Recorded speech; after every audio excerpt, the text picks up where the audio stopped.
Welcome to the Ari Hoffman Show on Talk Radio 570 KVI, your home for the politically homeless, streaming live at KVI.com and the KVI app.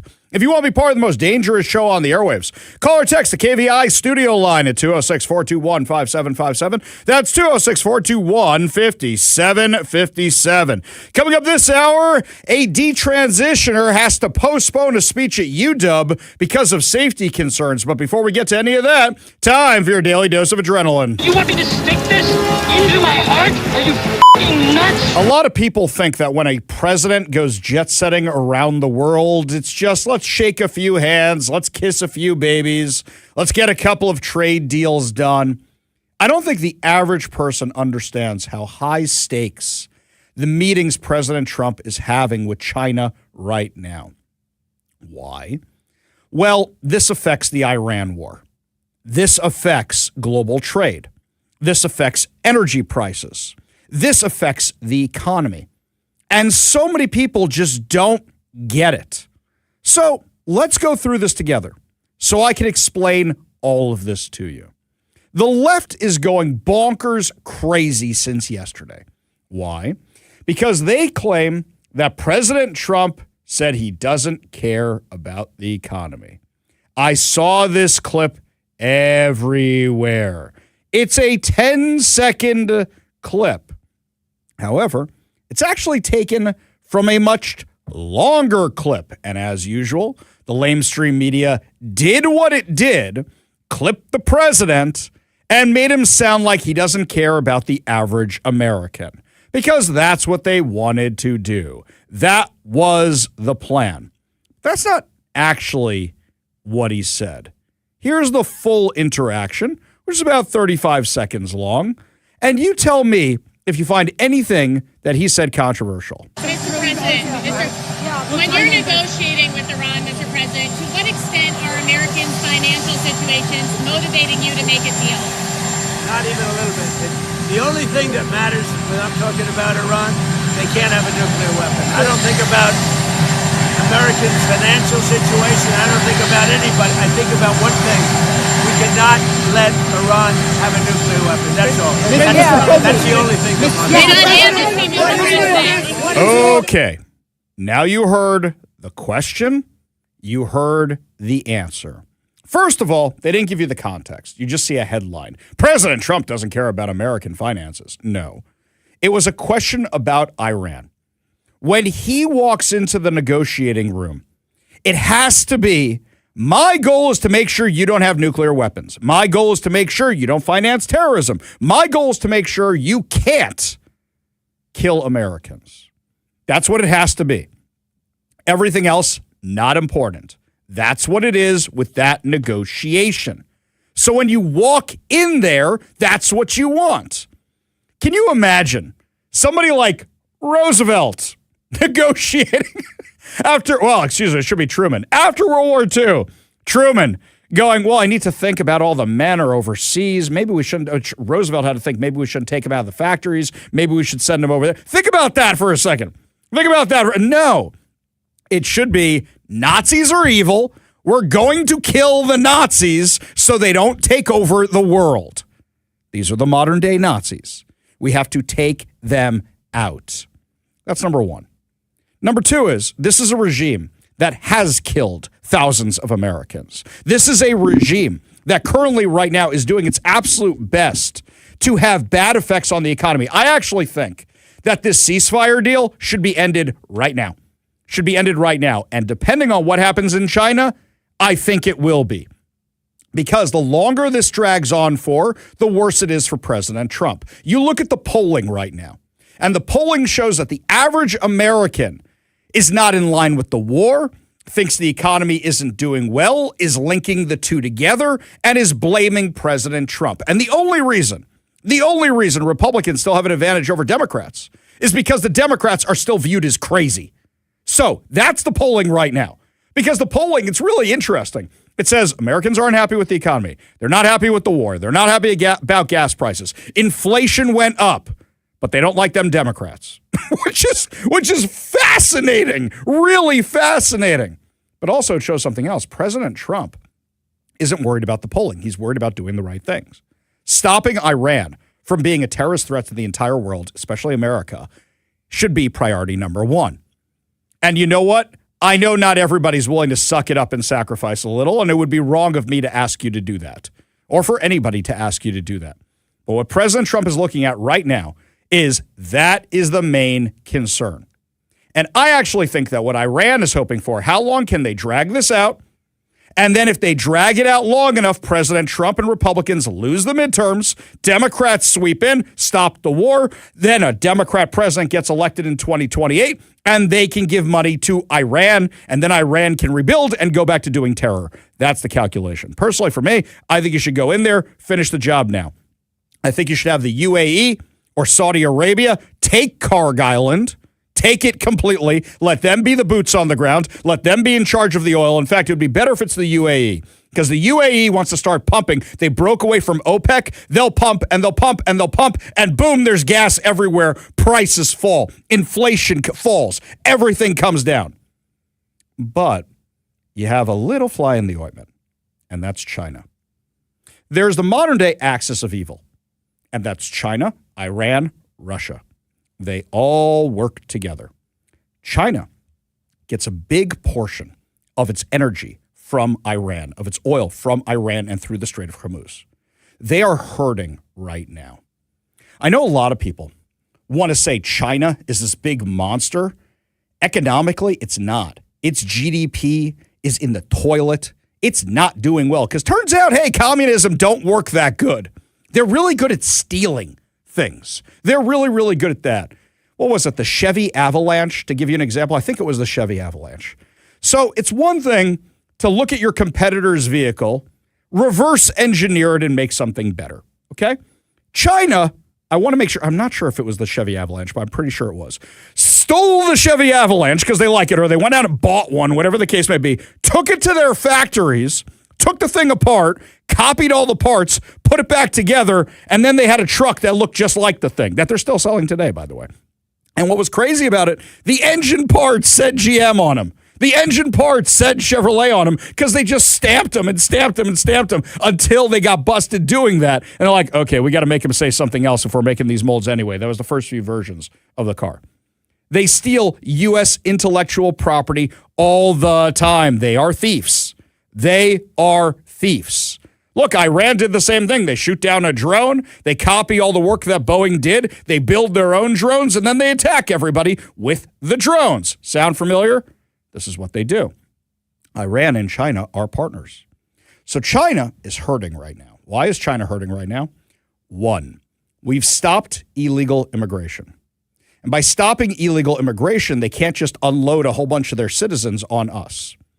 Two, we're actually deporting people, including spies we find, which the Biden administration had no problem with this. Democrats had no problems with this. Swalwell brings them into his office. We literally just found a mayor in California who is a Chinese spy. And when you get rid of them, it's a lot harder to steal intellectual property. Personally, for me, I would say no more Chinese students in American universities who are planning on moving back to China afterwards. You're literally letting them into the places, doing the research, doing the development for these companies. It's not a racial thing. It's because if they plan on moving back to China, it's because they plan on being part of the Chinese communist government, living under that. You want to come to America, be here? Chinese Americans are great, really, really great. I've had a lot of contact with that community when I was running for office. I used to hang out in Chinatown, the International District, all the time. There's so many similarities in culture between the Chinese community and the Jewish community. We had lots to talk about. I love that community. But they came here to escape China. They came here to get away from the communism. If they're planning on taking the stuff back with them, they shouldn't be at American universities. And the problem is American universities charge foreign students full freight because the U.S. students are the ones getting all the scholarships all the time, so that's how they make their money, which is why the universities are fighting this so hard. But you got to stop that. This whole idea of the Silk Road, where China was spreading its tentacles to all these countries all over the world before COVID, that kind of collapsed because China unleashed, whether accidentally or intentionally, coronavirus on everybody. COVID, the pandemic, that's all on China. That is all on China, and it hit them pretty hard. And people don't want to be part of that anymore. So what you have to do is you have to isolate China. Shutting down the Strait of Hormuz is one way you isolate China. But another thing is making people do partnerships with the U.S. One of the biggest mistakes President Trump made was the whole trade war with Canada. Because you had Pierre Poilievre, who was going to be elected the prime minister. But as soon as this whole trade war started, everybody turned on Trump. They saw Pierre as an ally with Trump, and they elected James Carney. James Carney runs away from the United States and runs to China. That is bad. The more countries you can do relationships with here, the better off you are. And the more you bring in, the more trade deals you do, the more that American products are being sold to these other countries and their products are being sold here, it's better for everybody. Especially because then they're not doing business with China. If they're buying U.S. gas, if they're buying our oil, if they're buying that energy stuff from us, they're not getting it from Iran. They're not getting it from Russia. Also, let's not forget, China, horrible people. They use slave labor all the time. They have people, literally millions of Uyghur Muslims and others in concentration camps in China. That's going on right now. If China collapses, if the government collapses, those people go free. We can't invade China. There's 1 billion people in China. We cannot win that. That is not a war we want to do. And we can't save everybody, unfortunately. But if economically we could take out that country, we can isolate that country, then guess what? Everything changes. Everything changes. You see how important these negotiations are now? You see how important it is that President Trump is going there? In fact, when he was getting on the helicopter this morning, he outlined what he's hoping comes of this. And as soon as this war is over, which will not be long, you're going to see oil prices drop, and you're going to see a stock market, which is already at the highest point in history, go through the roof. You're going to see the golden age of America, frankly, and you're seeing it now. So as soon as this is over, don't forget, you have hundreds of ships that are loaded up with oil that want to come out. As soon as they come out, we're going to have a gusher of oil, and you're going to have inflation that goes way down. Now, with all of this, inflation is much lower than it was under Biden. Biden had the highest inflation in the history of our country. Inflation is nothing by comparison, but our inflation is just short term. Because if you go from just before the war, we were for the last 3 months 1.7%. And now what you have is as soon as this war is over, you're going to see inflation go down to probably 1.5%. He's exactly right. He is exactly right. So how do you end the war? China wants this war over because China wants that strait reopened. So what President Trump says is, you want the strait reopened? Great. Get Iran to give up their nuclear ambitions. They are your partner. Get them to stop sponsoring terror. Oh, and by the way, what trade deals can we work out, and what can we do to stop you guys from stealing U.S. intellectual property? What can we do about that? That is what is at stake right now. You want the strait open? You want the war with Iran to end? This is the step before you go back to bombing the crap out of Iran. If China gives Trump what he wants, and we don't have to give up a lot in return because China's not stupid, and the only things we give up are things we're okay giving up, then guess what? The war is over tomorrow without more bombs. If these negotiations fail, and if China doesn't budge at all, we are going to start dropping bombs again. When's Trump back? I think he's back on Friday, maybe Thursday. We are going to start dropping bombs over the weekend back to Iran. That is likely what's going to happen. That is why this is so high stakes. And what does that affect? That affects how much you're paying at the pump. That affects your gas prices. That affects everything. Something else is AI. So regarding AI technologies, look, AI is here. It's not going anywhere. I know most of you use it for memes, and it's funny. I know most of you use it to make your work easier, and that's fine. But AI has massive implications about what it can do, and we are adjusting for it. But you know that most of the AI development is being done here in America. China's trying to steal it. And when you say, oh, we want to shut down AI here in America, that's the dumbest thing you can do. This is the wave of the future. You have to figure out how to adapt. If somebody's going to lose a job because of it, how do you fix that? How do you solve that so you don't have massive unemployment, so the entire tech sector isn't fired? How do you deal with that? That's an issue to deal with. I'm not going to say it isn't, especially when you look at places like Seattle, where now all the tech companies are moving out and the development's not being done here. That is something you have to deal with. But idiot Democrats like Bernie Sanders and AOC and Katie Wilson trying to stop the development and trying to stop the data centers and trying to stop that from being here. Oh, let's just send it to China. Let's let them do that. You are letting them have the technological edge. That is as dumb as saying, hey, you know what? Because of green energy and climate change, we don't want to drill for oil here in the U.S. Go do it in those Arab countries. Go do it in those Arab countries. You are literally giving the advantage to China. That is how short-sighted it is. That is how dumb these Democrats are. They're anti-America. They're pro-China. We know this. Anytime you adopt these Green New Deal policies, who does it help? China, who doesn't care about any of that. India, who doesn't care about any of that. Hurts us more. This is huge. This is absolutely huge, these negotiations, because we're watching history unfold right now. Now, think about this for a second. If China's power is limited, very, very limited, and scaled back, their whole idea with these tendrils of the Silk Road and all that, that's pretty much flushed down the toilet right now unless Democrats come out. And then if America isn't the powerful one, if America isn't the popular kid anymore, other countries go say, who can we make deals with? Who's going to protect us? Who do we not want to fight with? What can we give up? And then it's back to China or Russia or whoever it is. Right now, we see a massive realignment in the Middle East. Countries are now saying we want to make deals with Israel. We want to make deals with the U.S. We want to be in business with them because we don't like Iran. They're stepping up. They're shutting all this down.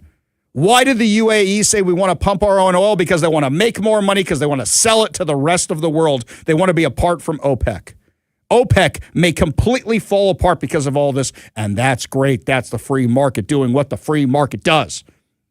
That is huge. These negotiations have massive implications for your wallet because Trump is 100% right. As soon as this conflict is open, prices come falling down. The question is the conflict going to be over because we're just going back to the status quo? Or is the conflict going to be over because we're doing a massive realignment of the global economy? And if that actually happens, everything gets cheaper. Everything gets cheaper. Inflation goes way down. Gas prices go way down. Goods, services, products, all that go way down. And all of a sudden the economy booms again. But there's a lot of ifs in that equation. Let me know. You still have faith in this going forward? Or you just say, let's cut a deal, let's get out of here, and let's get back to normal. Give me a call or a text at 206-421-5757. That's 206-421-5757. Up next, my friends, your calls and your texts. Plus a detransitioner was supposed to be speaking at University of Washington, and now the event is postponed because of threats. We'll give you all details when we come back. You're listening to The Ari Hoffman Show.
A lot of you want to weigh in on my diatribe, my monologue about China and Trump's negotiations. We'll get to the phones and the texts in just a second. But first, Kevin, I think we should start doing a new segment. The dumb things we're spending money on for the World Cup. Okay? So yesterday we talked about the water dispensers downtown, so you can fill up your water bottle, which you can't bring into the stadium anyway. Also known as homeless butt washers. Yeah. Exactly right. That's the problem with them. So, Kevin, that's going to be your job today. I'm going to tell you the new thing, and you're going to tell me how this is going to go bad. Okay? All right, here we go. So, good. Excellent. Water dispensers, not disposal. Well, it's going to be disposing something, that's for sure. Okay, we know that. Here's the new idea. Floating football arena. By that, they mean soccer. They're going to put it on a barge at the waterfront, so you can play soccer on a barge at the waterfront. And we're gonna spend money on this. Kevin, can you think of any problems there might be with a floating soccer field? Any come to mind? Oh, I could think of several. Yes. But down at the waterfront, you might have to have you might be able to get a lot of players involved. Mm-hmm. Here's one thing. There's plenty of let's just say not altogether there people walking around. There you go. You might, hey, I need a goalkeeper. Sir, here's $1. Stand right here.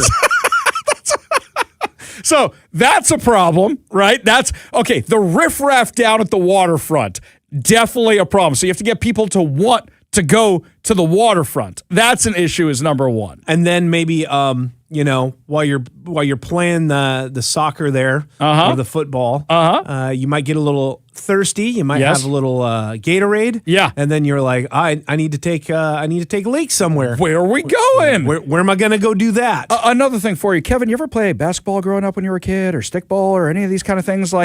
So what happens if you hit a ball too far? Well, I can tell you, having just been on a cruise ship, they just put giant nets up all the way up. So like you can play soccer, you can play like basketball on a cruise ship and not worry about that. So it's funny you mentioned that. That would make sense. Yeah. That's not their plan. No.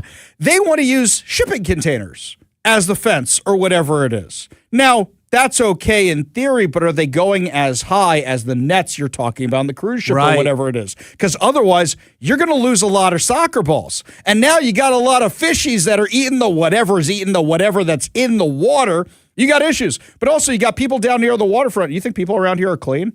How much trash and garbage and everything else is going to end up down there? Now, that's an issue you have on every day at the waterfront. But I don't know. I'm kind of skeptical about this idea, but here's my other thing. Why are we spending money on a soccer field at the waterfront? Because it's FIFA and it's the World Cup, and all they do is burn money. That's what it is. Yeah, I'm like, I can introduce you into several countries where you could just see rotting stadiums that were just built for that stupid month of games and then just rots. You don't have to go there. Don't we have Seattle Center? I mean, Pacific Science Center ain't looking too good these days. There's a lot of other things that ain't looking too good these days. You ever see Men in Black? You know, the spaceships on the towers that they take out of the World's Fair in New York? That stuff's been sitting there since 1962. I'll give them this much for at least the 1960s World Fair that we had here. Yeah. It has changed. It is maybe there's peaks and valleys with how nice or how things are running. Yeah. It's Seattle Center, but at the end of the day, it's continuously been We've used it for stuff. a space to use and things in various ways. But some of this other stuff that is associated, I mean, we're going to be lucky in that, like, we're not building anything specifically or permanently for this FIFA nonsense that I'm aware of. I agree. That I'm aware of. I agree. Currently. Now, the temporary soccer field, okay, but I love how the left is always like, you know how much money we could save if we weren't spending it on Iran? But give us the soccer field. We want the soccer field. As opposed to, there's a homeless guy over there. You know, this is what we're spending the money on? I would just say that I think the left their sort of love for FIFA and the World Cup and the Olympics and the Olympic Committee. Yeah. They're not fans. They're not fans. That's good. Then let them not be of the fans. game itself of soccer. They love soccer. Antifa loves soccer. Oh, sure. They love that. The quote-unquote amateur athletes that get a shot in the Olympics, they love that. Yeah. But as far as the giant mega committees that run these things, there's quite a bit of hatred. Oh, I'm sure there is. I'm sure there is. We go to the KVI studio line. Take a call from Jay in Olympia. Jay, what's up, man? Hey, Ari. Just wanted to say that you nailed it, sir, on your monologue, not your diatribe, about what's going on in the world. Thank you. Thank you for that. And I hope that people are listening and paying attention, because the big question is whether or not America will be patient enough with Trump as he rearranges the world order. Back in the day, as a proud baby boomer, we used to be told about spheres of influence when we were fighting, or we were, going toe-to-toe with the Soviet Union, and that we were working to make sure that we had our spheres. And it looks like the Donald is working to create a sphere of influence, a permanent sphere of influence in the Middle East that includes Iran after he finally gets them to surrender. So it is awesome. And, we have complainers here in this country about Trump wanting to be king of the country. I think he's working on being king of the world. But I digress, and I will defer to your wise comments. Well, I'll say this. Thank you for the kind words. It's very nice. I put a lot of work into that research, actually, so I'll appreciate that. But something else here is that when you look at how's it reshaping the world, what was our model during the Reagan years? Give everybody guns. Right? If we give them weapons, and that was the model for Democrats, Republicans, everybody. It was through Vietnam. It was let's go fight to stop communism. Donald Trump's thing is let's give them McDonald's to stop communism. That's the difference between the two. Make them partners. You want to be friends with us, or do you want to be enemies with us because you'll make a lot more money if you're friends with us? And that's the sphere of influence we're talking about right now. Jay, appreciate the kind words, appreciate the call, appreciate you being part of the show. You want to be part of the show. You give us a call or a text at 206-421-5757. That's 206-421-5757. This one here from Matt. Matt says, how are they going to play soccer on El DeBarge? Very good. Took me a second on that one. He included a picture. Otherwise, I would have been behind on that. Very good, Matt. Forrest Cat's worried about getting seasick in the soccer. You're at the dock. I don't think you're getting seasick. I don't think you're really going there. John thinks somebody's going to fall and drown. Forrest Cat also thinks there's going to be seagull poop. Yeah, I think that's a real concern. We go back to the Warrior Injury Law studio line. Take a call from Chris in Body Lake. Chris, what's up? Hey, buddy. So, on your AI thing? Yeah. Have you seen Terminator, my friend? Several times. In fact, I've even seen the bad ones. Yes, you're worried it's going to be like Skynet. Yeah. It's going to kill us all. Or in the Matrix, it's going to kill us all. It is Skynet, my friend. I'll tell you, if it keeps will making be people... once they give it control. Well, hang on a second, Chris. If it keeps making my memes with people with 6 fingers, I'm not that worried. If it starts getting better than that, then I'm concerned. Okay, Ari, that is just the public AI. They're not letting the real AI I know. I'm not saying it's not a concern. I'm not saying it's not a concern, Chris. I am really not. Because, look, I've seen the movies. I've seen The Matrix. I've seen Terminator. I've seen all this stuff. I'm not saying it's not a concern. But the question is, what can you use it for? Does it become like a C-3PO? Where it does what you want to do? Does it become like an R2-D2 where it gives you a little attitude but does what you want to do? Or does it become like the Skynet, right? That's where we're at right now. The problem is who programs it. Because AI, honestly, I'm an old IT guy. Yeah. AI, which artificial intelligence is a real oxymoron. Yes. But AI is just programming. Yes, and it all depends on who programs it. So, Chris, I'll give you a perfect example. I one time was curious how good it was at writing articles. I figured, hey, you know what? If I feed these things into AI and then we just pump them out for KVI, I don't have to write anything. We could just have it do that for ourselves. It sounded like we were the most leftist organization in the world when I tried that. So we don't do that no more. We tried that one time. Because that's who programmed it. Exactly. So what's funny was it was an article about the homeless, right? And it was about all these homeless problems. And I'm like, let me just see what AI does with this. Dumped it into the AI. Everything was unsheltered neighbors. We have to spend more money on this. I'm like, that isn't even what I said. Yeah, so we don't use it for that no more. Chris, appreciate the perspective. Appreciate the call. You want to be part of the show, you give us a call or text at 206-421-5757. That's 206-421-5757. Up next, my friends, University of Washington was so concerned about violence, they had to cancel this event with a detransitioner. We'll give you the details on what's going on when we come back. You're listening to the Ari Hoffman Show on Talk Radio 570 KVI.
Welcome back to the Ari Hoffman Show. Just want to remind you, we have a contest going on right now over at KVI.com. You can win tickets to the Bremerton Air Show, which is July 11th and 12th. We're going to be out there on the 12th. So, my friends, make sure you head on over to KVI.com. Give us your personal information so we can give it to AI. No, I'm just kidding. So that way you can win fantabulous prizes and also let you know about some upcoming events that we have. Well, one event that was supposed to be today at the University of Washington has now been canceled. Some of you may know who Chloe Cole is. Some of you may not. Chloe Cole is a detransitioner. She goes around speaking about the dangers of gender reassignment surgery, otherwise known as sex changes.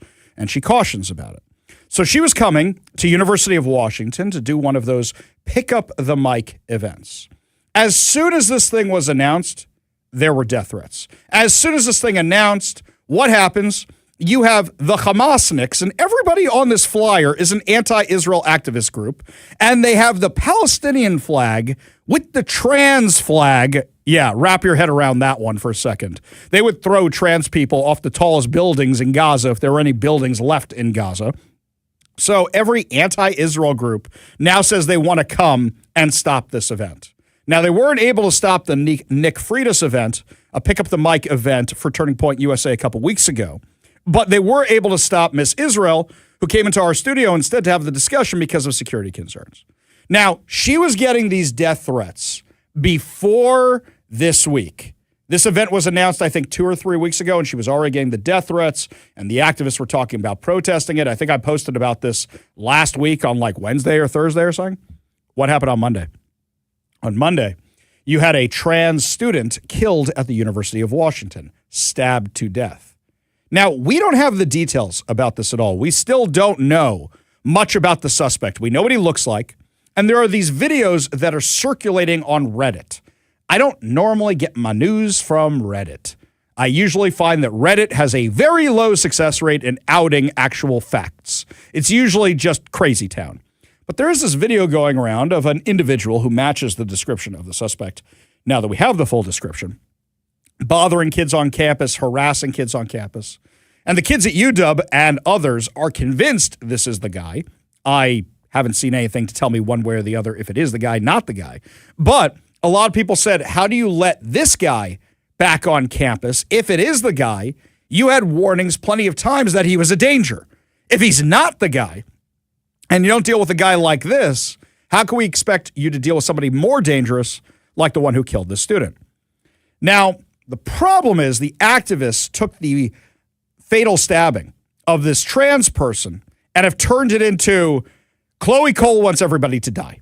Turning Point USA wants everybody to die. You're coming here when we just had the violence against the trans community. You want everybody to die. And they have made it so bad that University of Washington, Seattle police, and the security guys couldn't guarantee the safety of Chloe Cole. It was that bad. Now, that's crazy in its own. In fact, here's Chloe Cole, what she said last night when she announced this. As many of you may know now, I was scheduled to speak tomorrow at an event at University of Washington hosted by TPUSA's local chapter there. I'm putting this video out because, as you may have heard, Antifa has assembled a local militia, in their own words, to shut down this event. Their actions, their explicit threats on my life, have raised this event to national attention. A level of attention our security team and the local PD are frankly unprepared for. Before Charlie Kirk's assassination, I think I would have been less careful. But the times have changed, and speaking on a university campus in 2026 can come with deadly consequences. We are postponing this event because of this reality. I am not afraid of Antifa. The reason I'm speaking out at all is because I've already walked and escaped my own personal hell. It's hard to shake me. And some ragtag group of wannabe revolutionaries on cross-sex hormones certainly won't shake me. But there's a difference between being brave and being stupid. This is not a win for Antifa, because truth will always win. Christ will always prevail. God created each and every single one of us in his image, and there are only two sexes. That is the exact message I was going to take to University of Washington tomorrow. I will be back. Not just to UW, but to many campuses across the country. Because once conversations stop, that is when the violence begins. Now, here's something else to think about. If University of Washington, the Seattle Police Department, the University of Washington Police Department can't secure their own campus, now you got a bigger problem. And we saw that in 2023, 2024. Saw that in 2025. Now you got a bigger problem. When you can't even have a speaker on campus, this is an issue. This is a huge, huge issue. But something else. Chloe Cole is actually going to be, we're going to have an interview with her at 4:30 today on the show. So we get to hear about some of this with her and what message she was going to be giving at University of Washington. But something else here. Now that this thing's been canceled, now it's all over social media. People weren't really paying attention before. I think now her message may be reaching more people. What do you think? Think it was wise to cancel? Think you should have gone ahead with it? What I personally would have done instead is I would have said, we're still having the event. Come here, and all the activists would have gone to the UW campus, and then you have the event somewhere else to the people you actually want to come. I think that could have been kind of fun. We go to the Warrior Injury Law studio line, take a call from Neri in Seattle. Neri, what's going on? Simple question. Yeah. Remember the Great Generation, right? Which generation? Say that again. I lost you, Neri. Which generation? The greatest generation? Is that what you said? The Great Generation. Yes, I'm with you. What happens to us? What kind of generation are we? They took their life on Normandy, and we just getting all pissed off from a little bit of rise in gas prices. Economy mean nothing once you have a nuclear holocaust. Yes, and then you really don't have an economy. Can you imagine if New York is taken out, God forbid, by a nuclear bomb, or Seattle for that matter? Can you imagine any city being taken out by that? Then you don't have an economy. Then investment in America goes through the floor because everybody's scared. Think about that for a second. My question is, I mean, like, you can tell me, oh, well, it's not touching to us. You don't understand. This is Islamic ideology. This is not Marxism or anything. They don't care for zero-sum game. Right. See their own people. See their own people. They butcher 50,000 of their own people in 1 month. Yeah, they killed all those people in Iran. Where are all the protesters for them? So where are all the protesters out in the streets for them? We are nothing to them. So what's the point? By the way, 50,000 people, that's what Hiroshima and Nagasaki was. Yeah, and they don't seem to care about that at all. I don't hear the protesters talking about that at all. I appreciate the perspective, Neri. Appreciate you being part of the show. You want to be part of the show, you give us a call or a text at 206-421-5757. That's 206-421-5757. Up next, my friends, while Trump is overseas, J.D. Vance is dealing with fraud at home. Does that mean we're actually going to have the J.D. Vance squad out here in Washington? We'll give you all the details when we come back. You're listening to the Ari Hoffman Show on Talk Radio 570 KVI.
If Trump cured cancer, the left would rally to save cancer.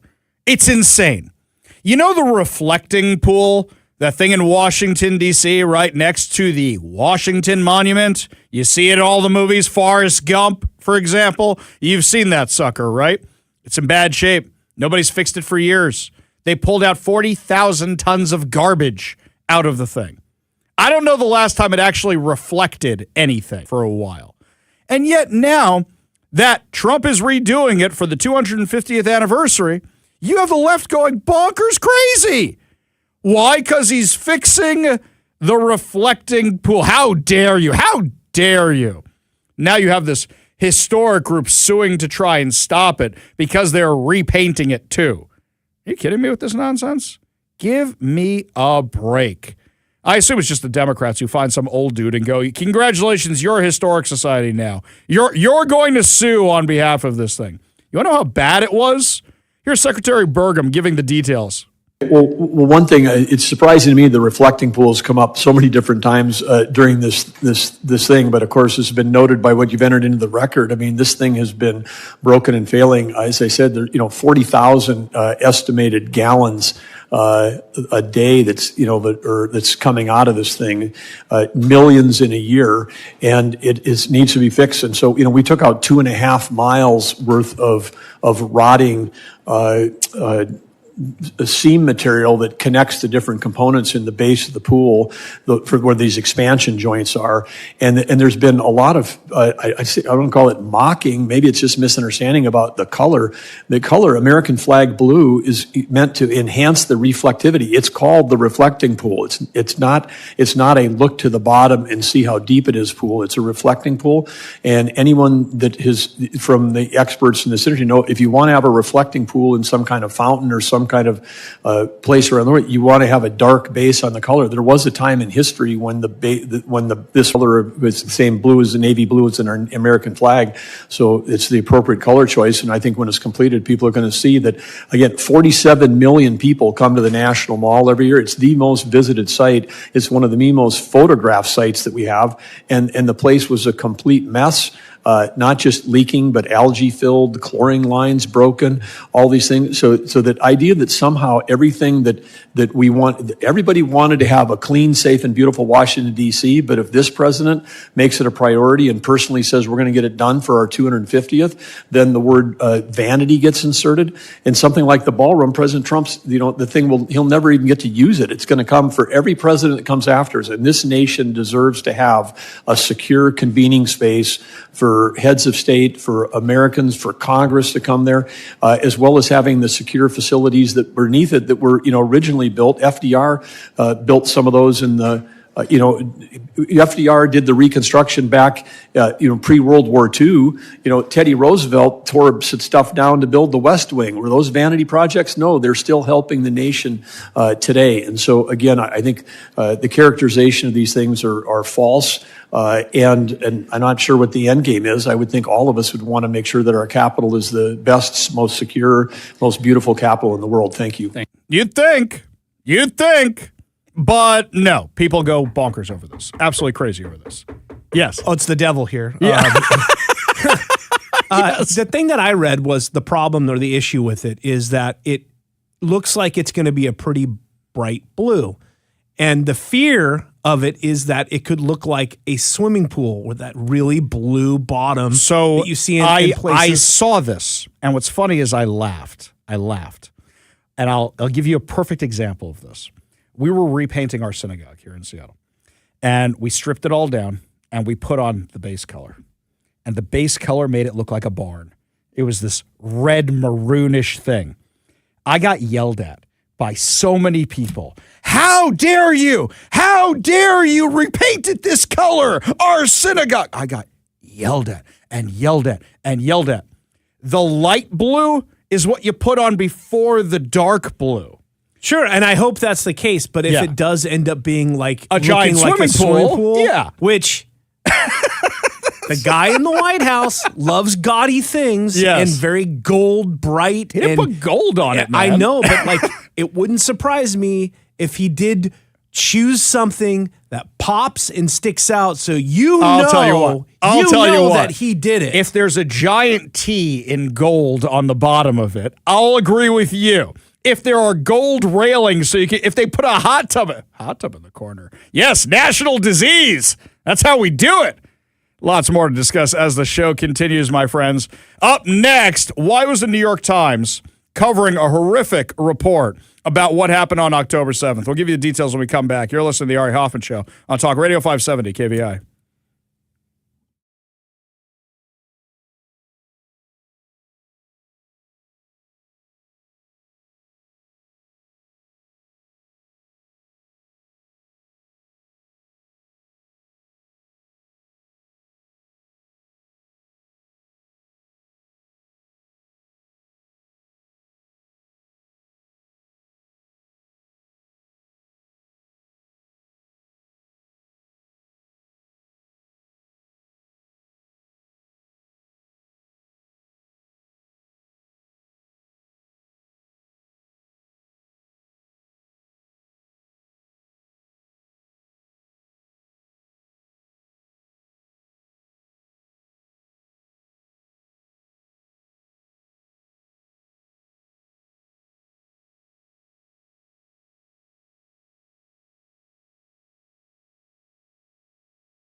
Welcome to the Ari Hoffman Show on Talk Radio 570 KVI, your home for the politically homeless, streaming live at KVI.com and the KVI app. If you want to be part of the most dangerous show on the airwaves, call or text the KVI studio line at 206-421-5757. That's 206-421-5757. Coming up this hour, Bob Ferguson is asking for President Trump's help. Doesn't get any better than that. But before we get to any of that, yesterday, after the show was over, I drove out to Bellevue. I went to Bellevue City Hall so I could go to the Bellevue City Council meeting. Why? They were considering a new ordinance. The new ordinance was discussing stopping targeted protesting because these radical activists have been showing up at Congressman Adam Smith's house for a few years now at 3 a.m. 3 a.m. They've been burning flags in his driveway. They've been vandalizing his house. Now, first you had the anti-Israel Hamasniks. Then Shama Sawan announces she's getting into the race, so you've got her minions. Then you've got other people joining the anti-Israel Hamasniks from the local nearby Muslim community. And then you've got more far-left activists who are mad about this, mad about the other thing, and they see that nothing's happening because they just keep claiming freedom of speech, freedom of speech. So there's this new ordinance where you can't do this because it's driving his neighbors insane. And his wife, by the way. I don't even know his wife's name. I've never met his wife. I don't know if she's in the public eye. You shouldn't be targeting people's families. You shouldn't be doing it. How bad is it? One of his neighbors testified last night to the city council.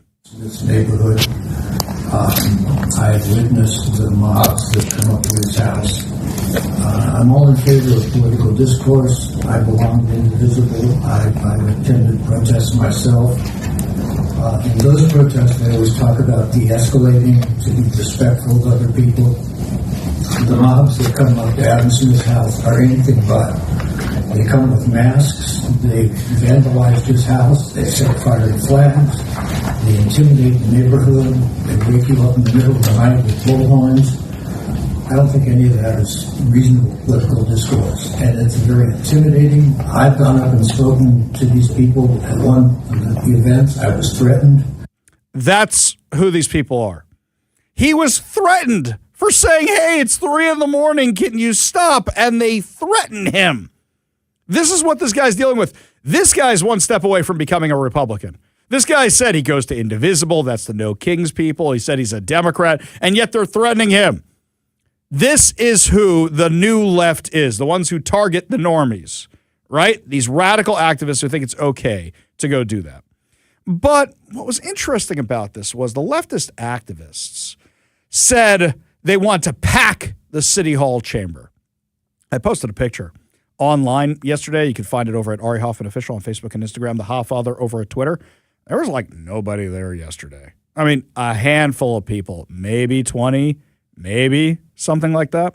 And there were some activists. It was a very diverse group of elderly white Hamasniks in this crowd who were there to protest last night, and most of them don't live in Seattle.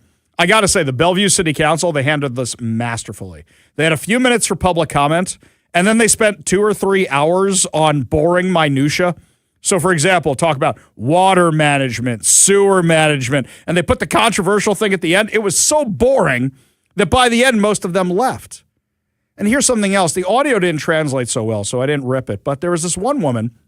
They said, okay, when we're done testifying on this issue, we're moving on to this other issue. But if you start testifying back about the Adam Smith thing, we're going to cut off your time. This one woman went up there talking about, I don't know, art or landscaping or something. And then all of a sudden, she started talking about this. Bellevue shut her down right away, shut her down, had her escorted out. They don't play the games they do in Seattle.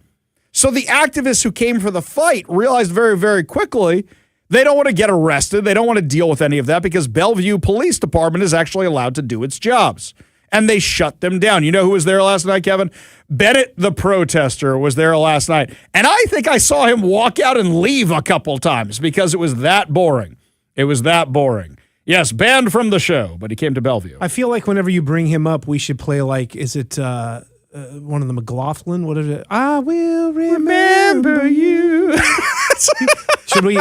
Maybe we should get that on the button bar here. Maybe we should do that. That's right. Yeah. He's just not here anymore. No, he doesn't get to come on the show anymore. No. But it was pretty sad. Now, mind you, they ended up voting for this thing 6-1. And you may ask, who's the one who voted against it? The candidate who was endorsed by CARE and who was endorsed by MAPS. That's right. The one who was endorsed by the organizations with ties to terror. That's the one. Sorry, alleged ties to terror. That's the one who voted against this thing. But meanwhile, the rest of them voted for it, and the activists lost.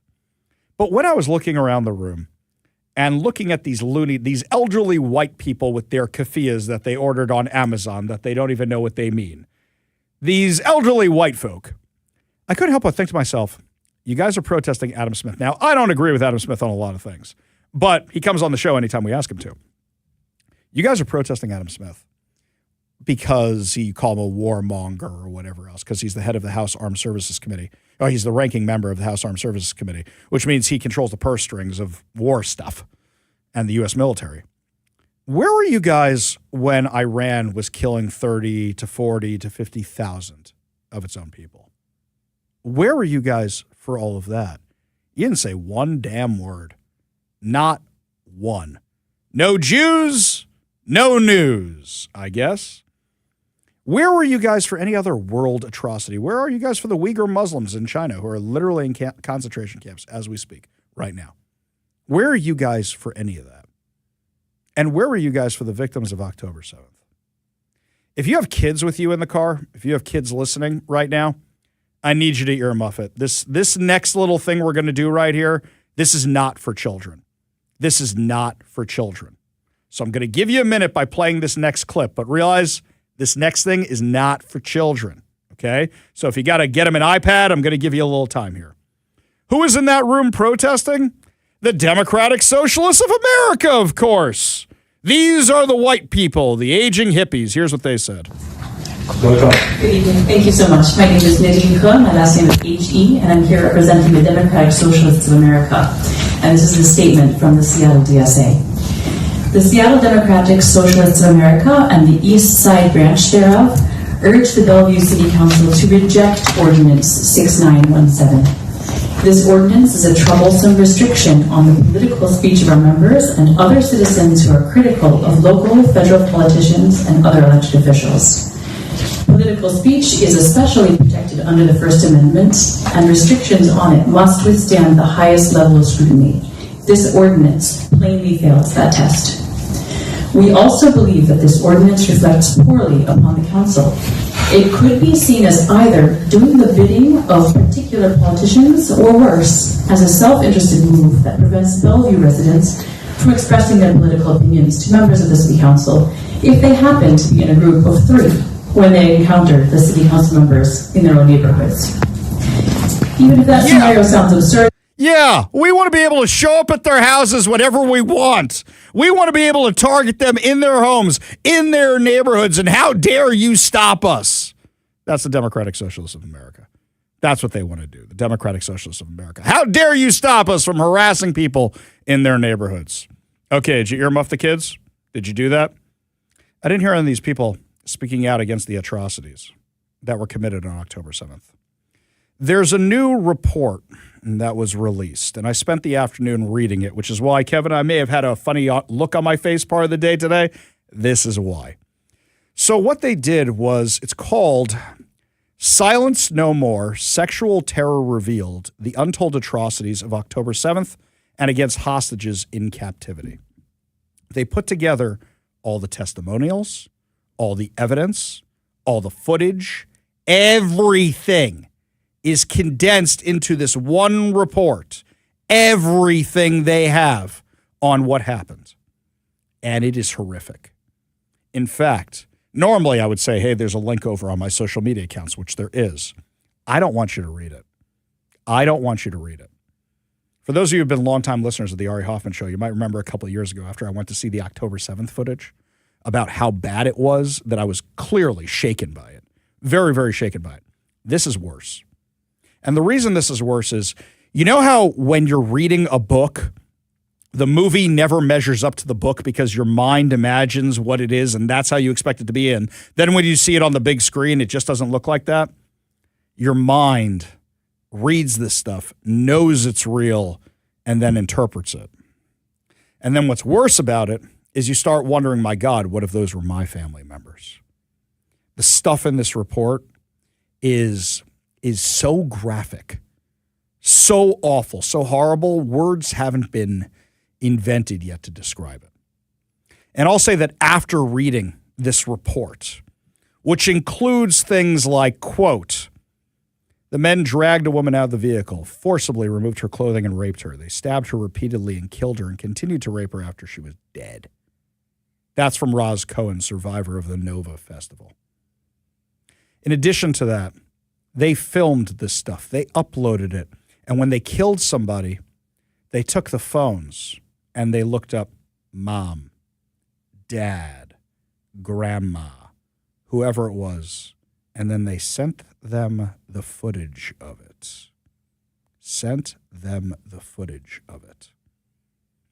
They sliced off parts of anatomy while raping people. I can't discuss half the stuff they did, 3/4 of the stuff they did, because the FCC will come down on me for doing it.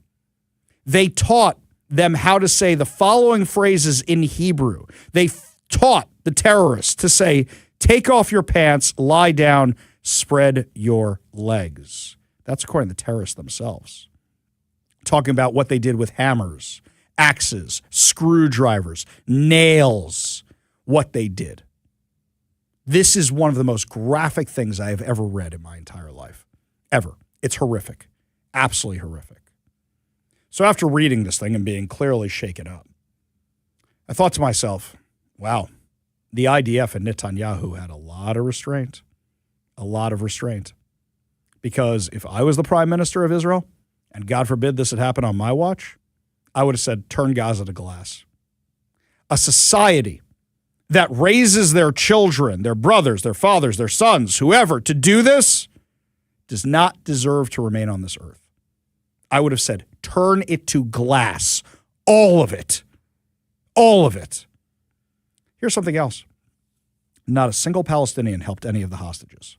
Not one. In fact, the civilians helped in torturing the prisoners, the hostages. They helped. They gave them their apartments. They knew they were there and they didn't do anything to save them. At Yad Vashem, the Holocaust Museum in Israel, they have the path of the righteous. They have the trees of the righteous Gentiles, which are for all the non-Jews who helped the Jews, all the Germans and Austrians who helped the Jews during World War II. There's not going to be one of those for the Museum of the October 7th atrocities because nobody helped. Because nobody helped. We've been making fun of this New York Times report the past couple days. So let me give you a little insider baseball to all this. This website, this report, was sent to the media and embargoed. What embargoed means is, guys, we're giving you this thing, and this is the date you're allowed to release it. We don't want it released by then, until then. They actually gave it to CNN early. CNN got to release it before anybody else did as an exclusive, and everybody else got to release it afterwards, a few hours before everybody else came from CNN. They sent this to every single major media outlet. They did, including the New York Times, according to Israel. What did the New York Times do? The New York Times knew this was coming. So they had Nicholas Kristof, the guy who ran for governor of Oregon but didn't live in Oregon, the guy who has lied so many times in the New York Times that I don't know why they keep this guy on. He wrote an op-ed making up the most ridiculous things, taking every Hamas claim, including dogs sexually violating prisoners, which just doesn't even happen. They did that, and they printed that as fact, so everybody would be talking about that and ignoring this. The New York Times knew. The New York Times knew this report was coming out and did everything in their power that you'd be talking about the dogs and not be talking about this report. Anybody at the New York Times who approved this should be fired, and I think that even if they fire the entire editorial staff and Nicholas Kristof, everybody should cancel their subscriptions to the New York Times. It is absolute garbage for printing this. Garbage. Absolute garbage. I don't think this outlet can be saved, the New York Times. I think it's so bad after printing that. Oh, also, I didn't see them print any article about the atrocities. No.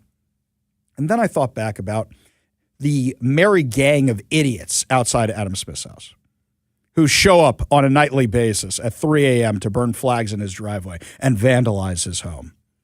These useful idiots protesting around the world while wearing keffiyehs and waving terrorist flags are championing something worse than Nazis. Words have not been invented yet to describe this evil. It is so bad. But they're rallying in the streets for the modern-day Nazis. They say, believe all women. They have the Women's March. And yet they are rallying for the people that did horrific, unspeakable things to women with gardening tools and then sent the pictures to their parents. The graphic, awful stuff that these guys did, I cannot say on air. Heads were decapitated. Pelvic bones were shattered. They continued raping people after they were dead. This is the society in Gaza. This is the state that people want for Palestine, populated by people like this. And where were the so-called innocent Palestinians? To help save the hostages, to help rescue the hostages, maybe give them a little food or something. Nowhere to be found. Nowhere to be found. The next time you see somebody waving a Palestinian flag and somebody says it's a pro-Palestine demonstration, no, it's a pro-terror demonstration. It's a pro-Nazi demonstration. It's a pro-Hamas demonstration. I'm going to say this again. Do not read this report. You've been warned. It is that graphic. Do not read this report. If you're still determined to do so, it will sit in your mind forever. I cannot get the images of the October 7th footage out of my mind. It just pops in there sometimes. I am warning you. It is that graphic. And if you subscribe to the New York Times, you should ask why they printed the Hamas PR propaganda and didn't print this. Why they did that, and whether your Wordle or your Scrabble or your crossword puzzle is worth it when you can get all those things from other websites. All of them, if you still subscribe to the New York Times. We go to the KVI studio line, take a call from our friend Transit Joe. Transit Joe, I was actually thinking of you in Bellevue yesterday. Their transit station looks beautiful out there. Why, thank you. I tried to call in while I was in Vancouver, BC on vacation, and sadly they didn't have time for me. But what I would have said basically is I am the son of a politician. I was assaulted because my dad's campaign sign was in the window, and to protest at somebody's home is just, you know, it makes people sympathetic for the other side, for one, and for two, who are these people protesting for? Oh, the barbarians that raped women. It sure makes them look equally deplorable and undemocratic, eh? Yeah, but this is who they're rallying for. This is who they're rallying for, Joe. It's beyond crazy. It's absolutely beyond crazy. Joe, appreciate the call. Appreciate you being part of the show. You want to be part of the show, you give us a call or a text at 206-421-5757. That's 206-421-5757. Kevin, I love the text that we're getting. A lot of people didn't know we banned Bennett the protester. They had no idea. They're like, oh, that's why we haven't heard him in a while. Well, yeah, here's something else to think about. Bennett goes out and protests with those fools. He goes out and protests with those guys against Israel. And I want you to think about that for a second. He claims, oh, no, I'm against Hamas. I'm against terror. I'm against all that stuff. If you're out there protesting for a Palestinian state, this is what you are protesting for. John in Lakewood says, don't give him the notoriety unless to ridicule him. Otherwise, banish him to anonymity. Yeah, that seems to be the going thing. I don't know if we should pull that song, Kevin. Lots more to discuss as the show continues, my friends, including Bob Ferguson is now asking for Donald Trump's help. Has hell frozen over? We'll tell you why when we come back. You're listening to the Ari Hoffman Show on Talk Radio 570 KVI.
Welcome back to the Ari Hoffman Show. Just a reminder, we're having a contest for you to win four tickets to the Bremerton Air Show going on right now at KVI.com. That's right. Plus, while you're there, you can actually see a fun little trip down memory lane that I put up there today for everybody. It's an article about how when John Carlson and Kirby Wilbur were actually gone after by the PDC because they were helping get an initiative passed. If that sounds familiar to a bunch of you that have been following the Odyssey with Brandy Cruz, Let's Go Washington, and Brian Haywood, you will really appreciate this because this same thing happened to KVI back in 2007, and John Carlson and Kirby Wilbur won the fight. So that article is up with legal analysis and discussing what's happening today over at KVI.com. So while you're there, enter for the contest and check out that article about when KVI beat the PDC and the people who are trying to pass a gas tax. It's all right there. Switching gears, I find it very entertaining that when these radicals get into office, they sometimes realize they can't keep their promises. So we're talking about Katie Wilson the other day. Oh, you mean when you insult Starbucks, Starbucks leaves town, and now you got problems and now they won't pay for things anymore? Oh, shame. I guess like bye didn't really work, did it now? Well, remember Bob Ferguson? Everything he says about Donald Trump, everything is Donald Trump's fault, to blame. Never mind the fact that him and Jay Inslee destroyed the Washington Department of Transportation. Between all the layoffs because of the COVID, because, a person can't work in a toll booth by themselves during the COVID, or you might get the Rona, or a person can't work in a pilot house by themselves, or you might get the Rona.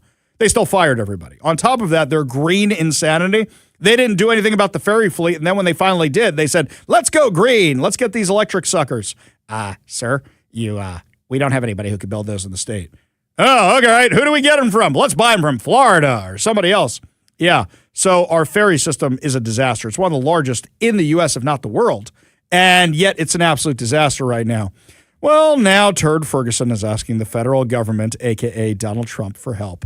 Here's Fox 13 with the story. Governor Bob Ferguson and other state leaders say our ferry system needs more federal money. This comes after our state awarded a contract for 3 new ferries to a company in Florida last year because it costs significantly less. Fox 13's Dan Griffin asked the governor about the cost of doing business in our state and the challenge of competition. The governor says investment from the feds is a lifeline for our state ferries. It's one of many ways they're crunching the numbers as some companies set their eyes elsewhere and others may do the same. Our fleet is aging. Our system is aging. Governor Bob Ferguson is joining other officials pushing for millions of more federal dollars to keep Washington State Ferries, the country's largest ferry system, afloat. In 2025, the governor picked a Florida-based shipbuilder for 3 new 160 hybrid electric ferries at $714 million. A Washington-based firm quoted the order at $350 million more than that. It's always my hope, that we can do that construction here in Washington State. But just to be perfectly candid, those bids have to be more competitive. At the time, State Representative Andrew Barkas said it wasn't the company's fault, but the state's taxes and regulations. We can't compete in this business now going to Florida, another state that's going to reap the benefits. Sound familiar? With Starbucks brewing a new base in Nashville, one has to wonder if it costs too much to do business here. We just want to make sure we're doing everything we can to be supportive of Starbucks and to make sure that the CEO and the company is hearing that directly from me. Tech layoffs have shocked the system. Downtown Seattle office vacancies hit a record high this year. The Association of Washington Businesses says a survey shows nearly 1 in 4 are debating packing up. The millionaire's tax is part of that equation. Last month, Seattle Mayor Katie Wilson said, I think the claims that millionaires are going to leave our state are super overblown. And if, the ones that leave, bye. Governor Ferguson hopes maybe not so fast. We are excited about the new businesses that are coming in and also want to preserve the businesses that we have. And when it comes to millionaires, it's the same thing. At last check, the delivery of the first of the 3 new ferries is expected before the start of the next decade. The governor did not have a specific date today. Reporting at the Seattle Ferry Terminal, Dan Griffin, Fox 13 News. There's so much to unpack there. So much. So what you're telling me is you can't afford to do business in Washington because it's too expensive, so you're rewarding contracts out there elsewhere? In fact, even Washington State can't afford to do business in Washington State, so they're buying the ferries from Florida. Oh, maybe it's all those minimum wage regulations, or maybe it's all those green regulations, or maybe it's all the damage you've done to business. with your crazy taxes that they have to roll that over onto the customer. And this time the customer is Washington State. So if Washington State wants to take its business out of Washington State, why wouldn't Starbucks? Why wouldn't anybody else?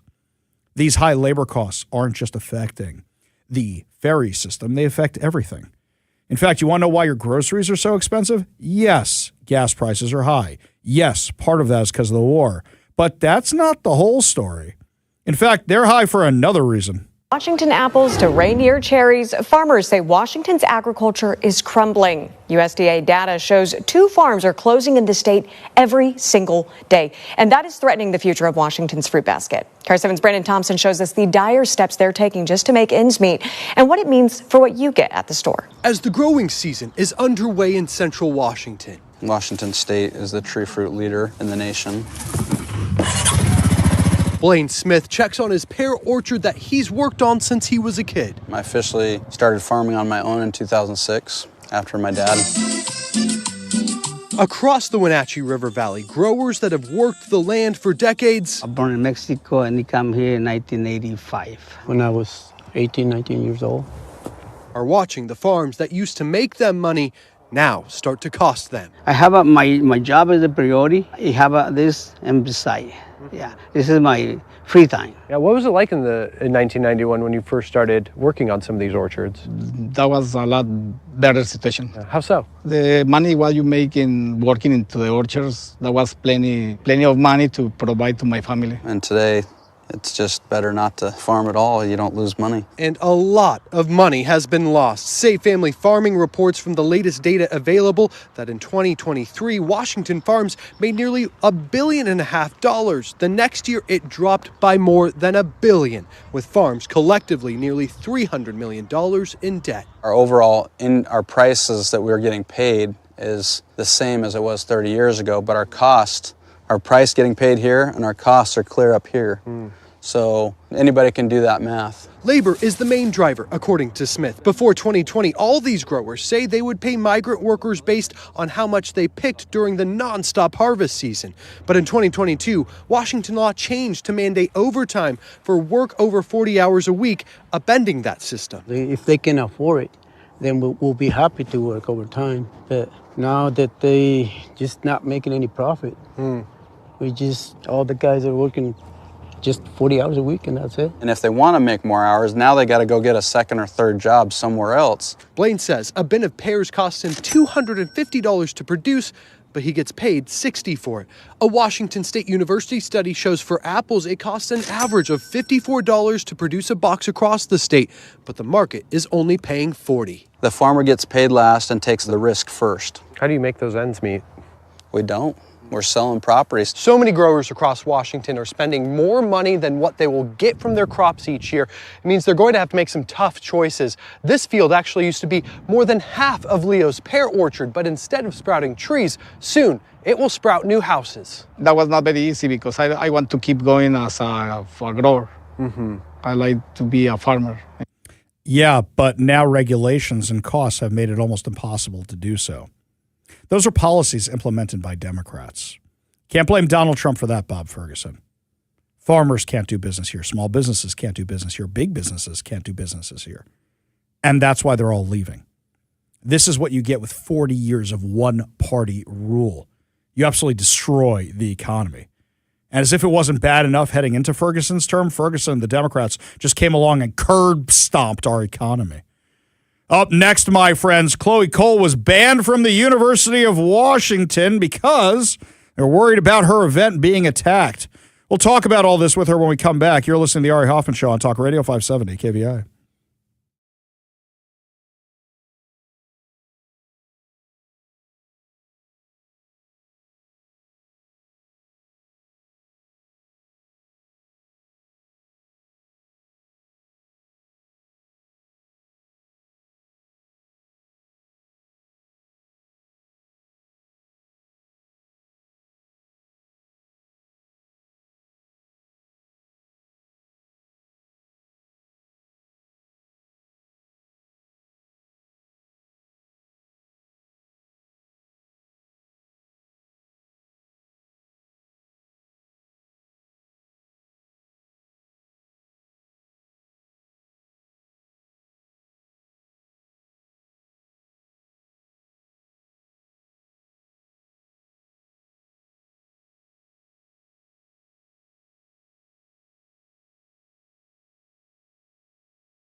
I got to give you a little peek behind the curtain for this interview. Sometimes we pre-record interviews because of people's schedule or worried about tech issues when we're out in the field.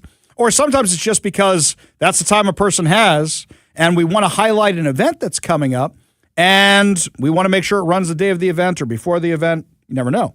So Chloe Cole, we spoke about her earlier on the show.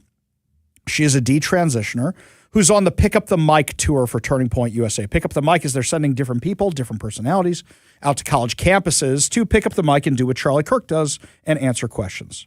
Now, Chloe Cole was a girl who tried to transition to being a boy, realized how messed up that was, and went back to being a girl.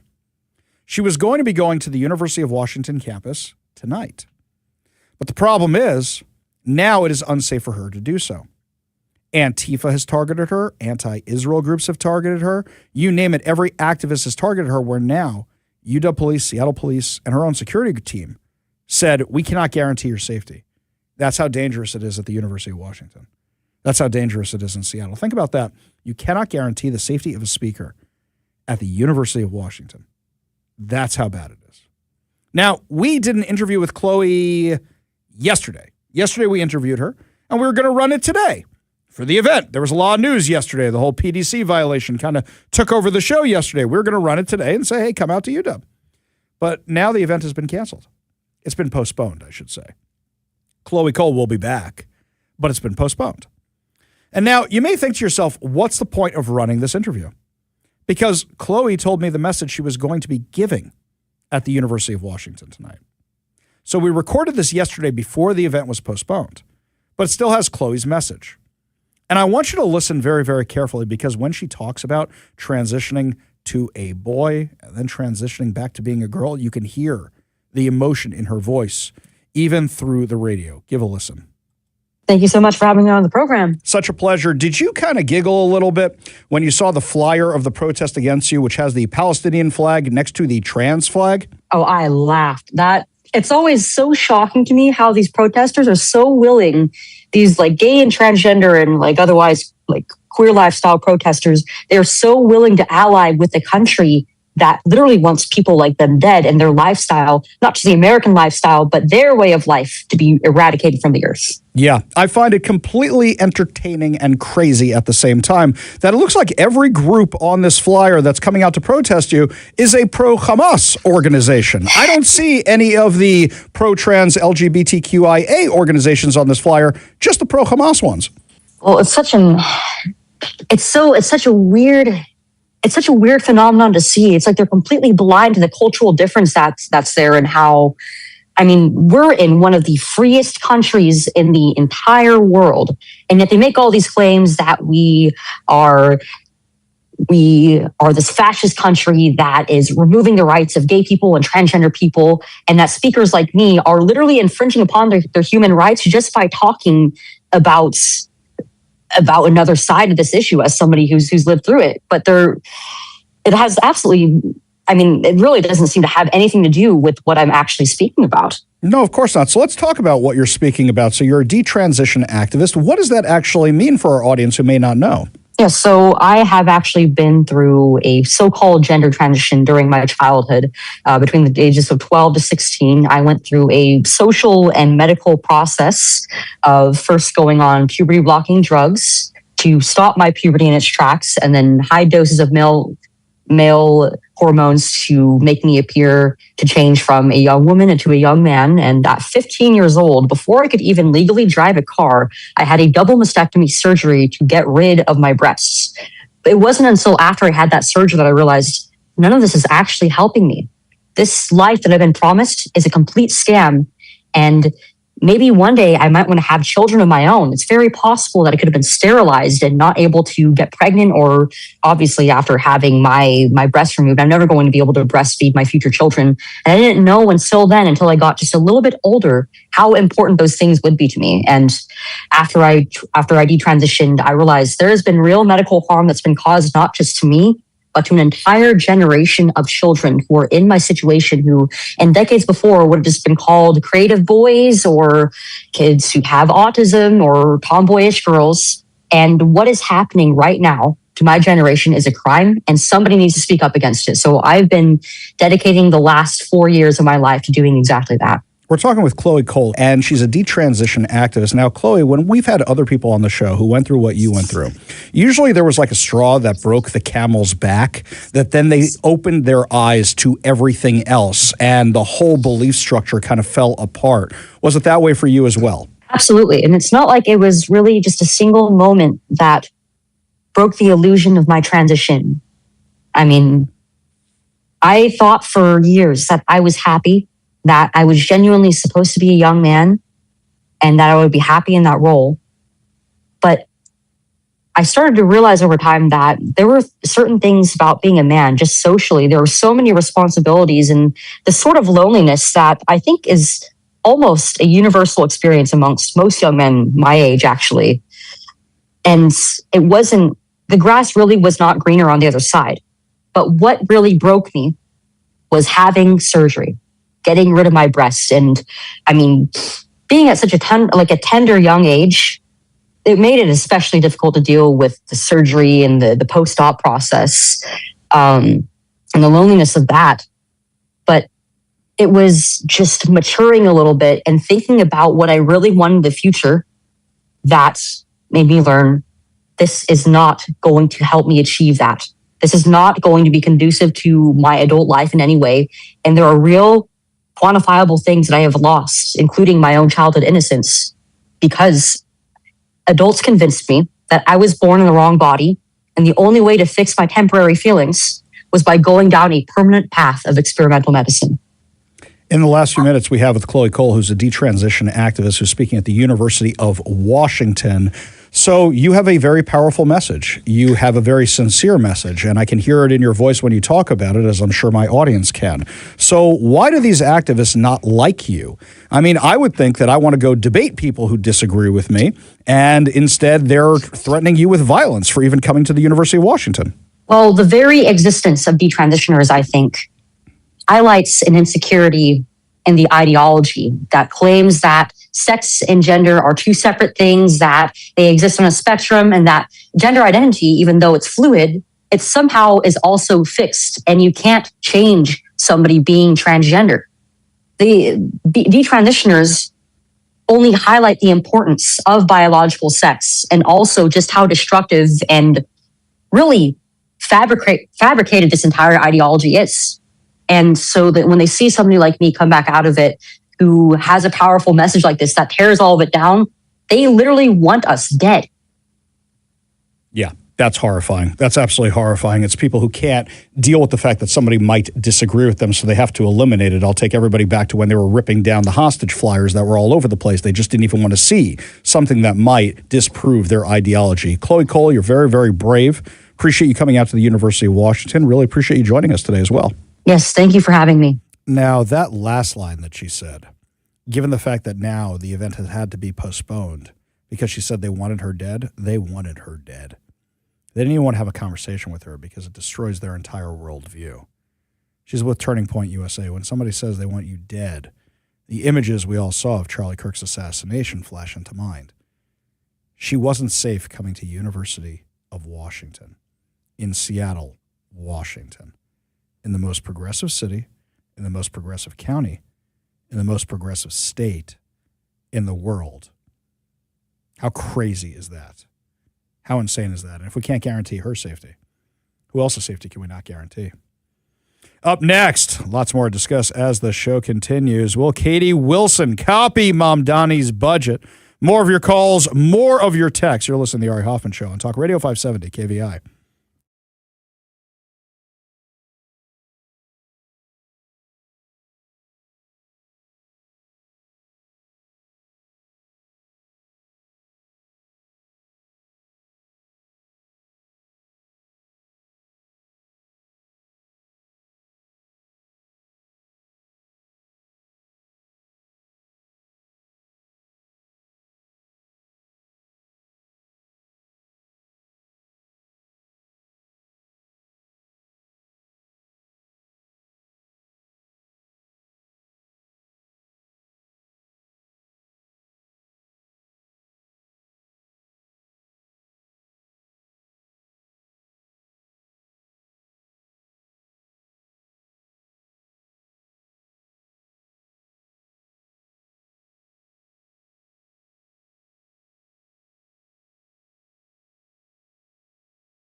Some of you said you were having issues with the contest over at KVI.com. They are all sorted out. We're good to go. So head on over to KVI.com. You can enter to win 4 tickets to the Bremerton Air Show, July 11th through 12th. That's right. We're going to be out there on the 12th hanging out with you. It's going to be a lot of fun out at the Bremerton Air Show. So head on over to KVI.com right now for your chance to win. A lot of reactions to the stories we just did here. A lot of reactions. This one here from Becky and Enumclaw. I don't understand why the University of Washington allows this kind of behavior from the protesters that threaten another person's life. And again, I want to know who these protesters are. How old are they? Where are they from? Who is paying them? You're right. You're 100% right. I mean, here's the crazy thing. You literally had terrorists giving out material at the University of Washington. People were part of organizations that are designated U.S. terrorist groups like Sami Dun on campus giving out Hamas propaganda. You had their little encampment there for a month, or was it 6 weeks, where they were assaulting people. Nobody did anything about it because free speech? That's not a free speech issue. They're assaulting people. They are breaking the law. Why aren't they getting arrested? Crazy. Absolutely crazy. This one here, somebody says they're running for office. Okay, guys, if you're running for office, you email me. Email me, ari@kvi.com. That's ari@kvi.com. We will talk about it there. This one from Murphy. Murphy says that Fox 13 just had the bad version of Trump saying he doesn't care about American finances. Okay, let's do this again so everybody understands what we're talking about here. President Trump was asked a question about the war, and everybody's clipping his response and making it appear as if he doesn't care about Americans' finances. Here's how that actually went down. Mr. President, when you're negotiating with Iran, Mr. President, to what extent are Americans' financial situations motivating you to make a deal? Not even a little bit. The only thing that matters when I'm talking about Iran, they can't have a nuclear weapon. I don't think about Americans' financial situation. I don't think about anybody. I think about one thing. We cannot let Iran have a nuclear weapon. That's all. That's the only thing that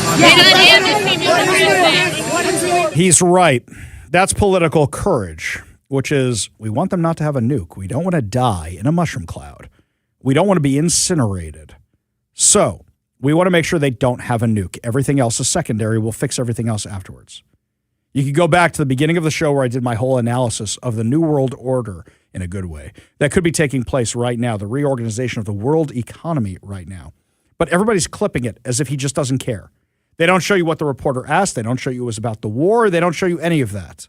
So shame on Fox 13 for just showing the abridged version out of context. I mean, shame. A lot of people liked having Chloe Cole on the show. I'll actually see if she's available to come back now that her talk has been canceled. So we'll check that out. A lot of people also very, very, very concerned about that story that Cairo 7 did about the farmers and how so many farms are closing and shutting down. And don't you always hear them say, oh, we're helping our small farmers. We're helping our small. No, you're not. No, you're not. Not at all. Not at all.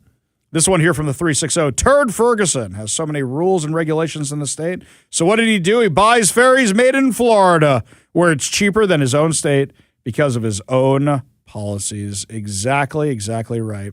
Becky added, this is really scary report on the farming. Does Bob Ferguson take any responsibility for that? He's been with the Democratic Party with Inslee for years. Are they ever embarrassed? No.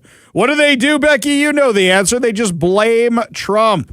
This one here, Craig and Puyallup, old joke, but Craig says, a farmer I know said, if you ever want to make a small fortune start as a farming, let me do that again. If you want to make a small fortune farming, start with a large one. Yes, old joke, but now it's even worse. This one here, yesterday I read the brief version of the new October 7th report on Not the Bee. Dave says it completely unsettled me to the core. A new term had been invented, kinocide, a form of violence where familial bonds are heavily weaponized to inflict maximum psychological trauma and societal degradation, utterly sick. Yes, exactly right. Exactly right. This one here from Jay. Ari, how much prayer to our God does it take to cope with what you have seen and read about October 7th? Well, a lot for me, and I wasn't there. Think about the victims who were there. Think about the people who saw it and survived. They're the ones who need your prayers, Jay. But that's very nice of you to think about. So this one from Marino. Hi, Ari. So sad about hear about all these details. I'm wondering if you heard from Adam Smith's office on what his thoughts were of those people coming to his house at 3 o'clock in the morning. I will say this, Marino. Sometimes I talk to politicians and it's off the record. I will say that. But I did talk to Adam Smith about this. I know his thoughts, and I hope to have him on the show soon to give them to everybody. We'll give you those details another time. Up next, my friends, while Trump is in China, what's J.D. Vance doing with fraud? We'll give you all details when we come back. You're listening to the Ari Hoffman Show on Talk Radio 570 KVI.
Welcome to the Ari Hoffman Show's final hour free for all. Your calls, your texts, your thoughts, your stories, streaming live at KVI.com and the KVI app. If you want to be part of the most dangerous show on the airwaves, call or text the KVI studio line at 206-421-5757. That's 206-421-5757.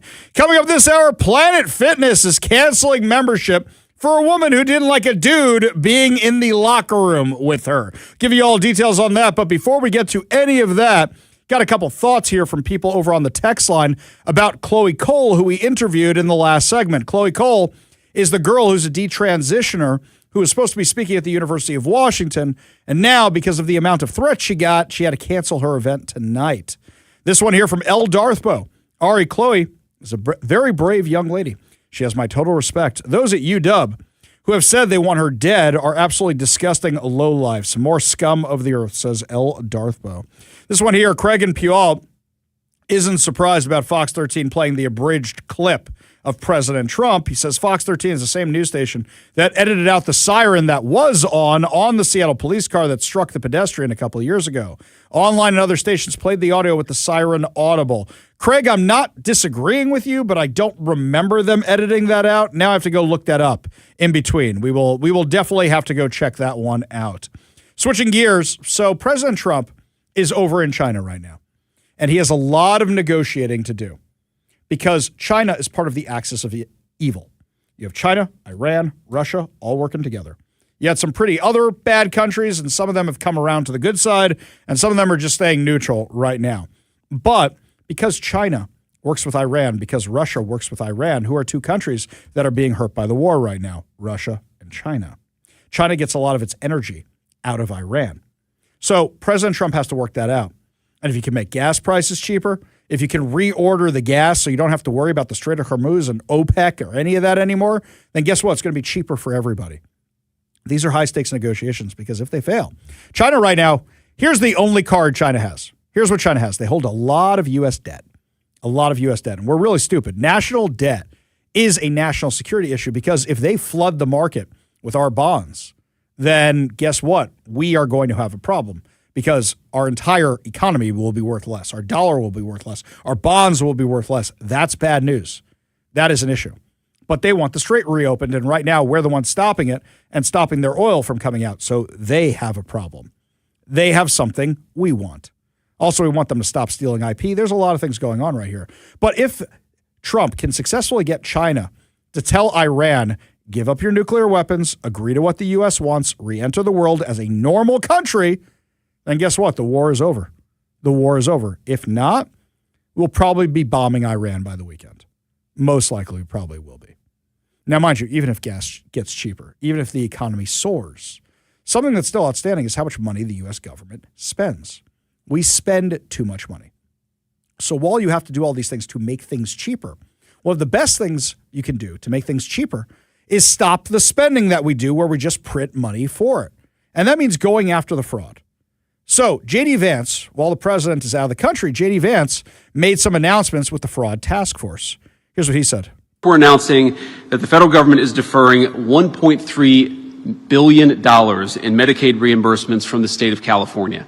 And the simple reason is because the state of California has not taken fraud very seriously. And because of that, we see a lot of the consequences that I just referenced. And again, let me highlight the fact that this really is two separate victims. So there are California taxpayers and American taxpayers who are being defrauded because California isn't taking its program seriously. But also you have people who've been prescribed medications that they don't even need. Sometimes they've had drugs put into their bodies that they don't need because fraudsters have actually encouraged false prescriptions and false administration of medications. So think about this. You're just a person trying to go see a doctor. You assume that your doctor is doing the right thing, but these fraudulent healthcare providers are getting rich by giving people medications they don't even need. It's a defrauding of the American taxpayer, but it's a violation of the trust that should exist between every American and the people who prescribe the medications. That's one thing that we're targeting. And this is why we're taking this action, is because we want California to get serious about this fraud. That's another ding on Gavin Newsom. Now, also states, don't you want to get rid of the fraud because then you can use federal dollars for other things? No, we'll just keep giving it to all the people who vote for us. And if we keep the gravy train running, they're going to keep voting for us. That's what they're going to do. So what exactly were they finding when they were analyzing these billions of dollars in fraud in California? Here's what else the Veep said. So, Dr. Oz, I want to make sure I understand this well. So you're saying that we kicked off 800 fraudulent healthcare providers off of the Medicare system, and not a single one of them called the government and said, hey, you made a mistake. We've had a handful of calls. We're not sure they're legitimate yet, but it's less than 20 out of 800, and we're auditing them. Unbelievable. So at least 780 are not even trying to claim that they're not fraudulent. And again, those are businesses that we were giving hundreds of millions, in some cases billions of dollars to, not to provide services, but to make a fraudster rich. It's just completely insane. Drives home the scale and scope of the problem. Wait. Hang on a second. This is just like the daycares all over again. You remember when Nick Shirley exposed all the fraudulent daycares out there in Minnesota? You would expect if these were real daycares for the parents and the kids to be all upset. You closed our school. How dare you close our school? But nobody protested because there were no kids, because there were no parents, because there were fraudulent daycares. So now when you cut off $1.3 billion to California in Medicaid fraud, out of 700, or was it 800? 700 of these allegedly fraudulent locations, maybe 20 called to complain. Maybe 20. Like, hey, guys, you cut us off, and you really should have given us. So 780 or 680 of these places didn't even bother to call because they knew they've been had. Lots of people need to go to jail. Lots of people need to go to jail. What else did they find out about this? Or rather, where's all the politicians that should be yelling and screaming? Where's all the California politicians that should be all mad about this? Shouldn't they be talking about it? There are going to be some, I'm sure, some politicians who say what you're doing here is harming the Medicaid program. We're trying to save the Medicaid program from dysfunctional state bureaucrats. If you allow hundreds of millions, billions, even more money to go out the door, not to healthcare services for low-income families, but to fraudsters, you eventually are going to destroy the Medicaid program. So this is why we say red state, blue state, this does not need to be a political or a partisan issue. We want to work with you to eliminate fraud and make these programs last longer for the people who truly need them. Exactly right. You want to know the kind of stuff they're spending money on? It's not just in the Medicaid, Medicare, any of that. Chris Rufo over at City Journal has this article out. The Newsom administration approved a $189 million contract to provide new digital tablets, generic flat-screen devices in a plastic shell, to every inmate in the state prison system at no cost to offenders.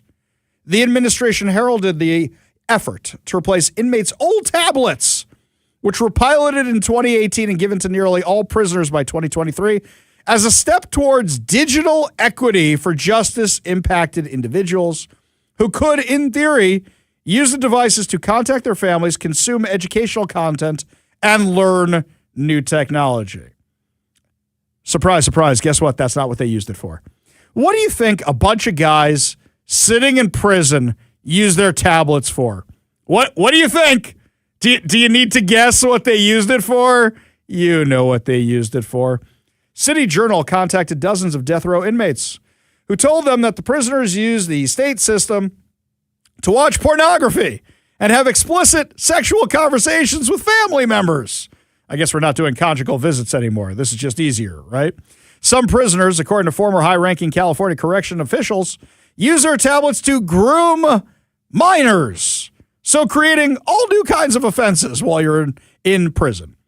Though the state has claimed to regulate explicit content, the inmates told us that they can easily evade detection.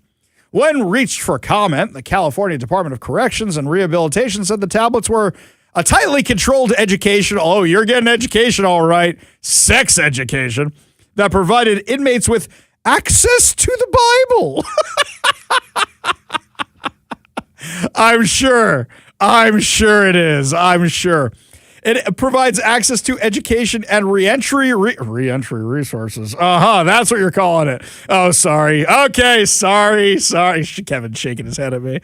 They say that will actually reduce crime. If you're grooming minors with your tablet, you're not reducing crime.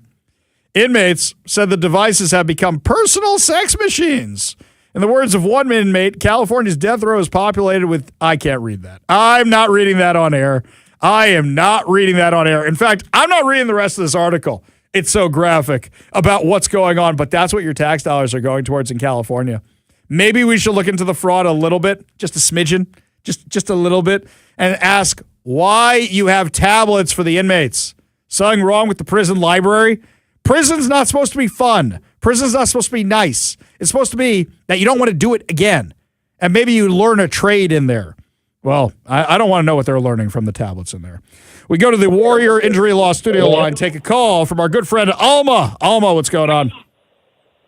Oh, I'm doing fine. What about yourself? Alma, the sun is shining. I can see boats out on the water. I have you on the phone. What more could I want in life? Nothing but heaven. I want to go to heaven, but I'm not ready for that yet, Alma. I'm not ready for that yet. What's on your mind today? I was thinking they sent that man named Trump over there to negotiate. He can't negotiate with two little kids in the kindergarten. They should have sent J.D. Vance. They should have sent. And about that fraud you're talking about, he took Elon Musk and his two sons, the big fraud getters in the world, over there taking all kind of money. No, what can we say? What can we say? Okay. He don't need to be over there. Well, hang on one second, Alma. Hang on. I want to drill down on what you're saying today. I want to drill down on it a little bit, okay? So you would rather J.D. Vance go negotiate? So would that mean you would want to vote for J.D. Vance one day? It ain't that serious now, my boy, my friend. I don't know. All right, hang on. Alma, I want to play a little game with you, okay? I just want to know where you're at with this, okay? If it's J.D. Vance versus Gavin Newsom in the next election, who are you voting for? You're not even that's not even a question. I'm voting for Gavin Newsom on point. Wait. So you're voting for the guy with fraud rampant in his state rather than the guy going after the fraud, Alma? That's in his state. Trump got. He was voted in twice. He's the biggest fraudster in the world. Wait a second. You think the elections weren't legitimate, Alma? Yeah, I know the election was legitimate to a certain extent, but Harris really won. And then these little boys talking about being the richest family in the world. Come on now. They're not supposed to take money like that. Now, be honest now. Okay, so hang on. You want me to be honest, Alma? Here we go. I'm always honest with you. I'm always honest with my audience. Let me do this. I have serious concerns about Elon Musk and China. Elon Musk's batteries for the Teslas are made in China. I don't like that those battery places are right near where they keep the Uyghur Muslims because I'm worried who's building the batteries. I am truly concerned about that. And what I would really like to see for Elon Musk, and this is an issue I've had with him for a very, very long time, and I like what he did with Twitter, and I like what he did with Doge. Can you imagine the announcement if he said he's building that battery factory in the U.S.? I'd be so much happier, right? I would too, but that's not going to happen. But why not? I actually think, wait a second, Alma. What if Elon Musk goes over to China and he says, guys, I don't want to do this anymore. We're going to build these factories in the U.S. If he comes back and announces that, would you be happy? Oh, you would too. But you know what, Ori? I can't understand those guys. They should have took somebody who knew exactly what they were talking about. How in the world they take those two guys? Well, hang on a second here, okay? When Trump took Jared Kushner to the Middle East, Jared Kushner helped him negotiate the Abraham Accords. Do you think that was a good thing or a bad thing? Trump did what? Say that again, I'm sorry. Sorry, do you think the Abraham Accords, which were negotiated by Jared Kushner and Donald Trump, do you think that was a good thing or a bad thing? I don't think anything Jared Kushner do is a good thing because he's only making money for his foundations and money to go to him. Yeah, he probably did a deal, but he got billions and millions of dollars. But wait a second here, Alma. He negotiated peace with countries in the Middle East. You don't think that's a good thing?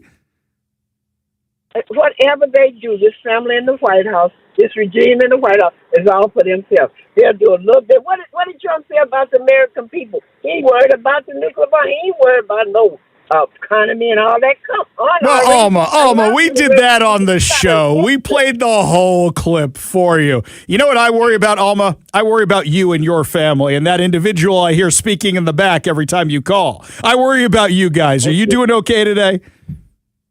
Yes, we are. And that's Michael Buchanan, and he wants to talk, but he's afraid. I ain't scared. He's afraid of me? Shouldn't be afraid of me, Alma. I'm a very sweet guy.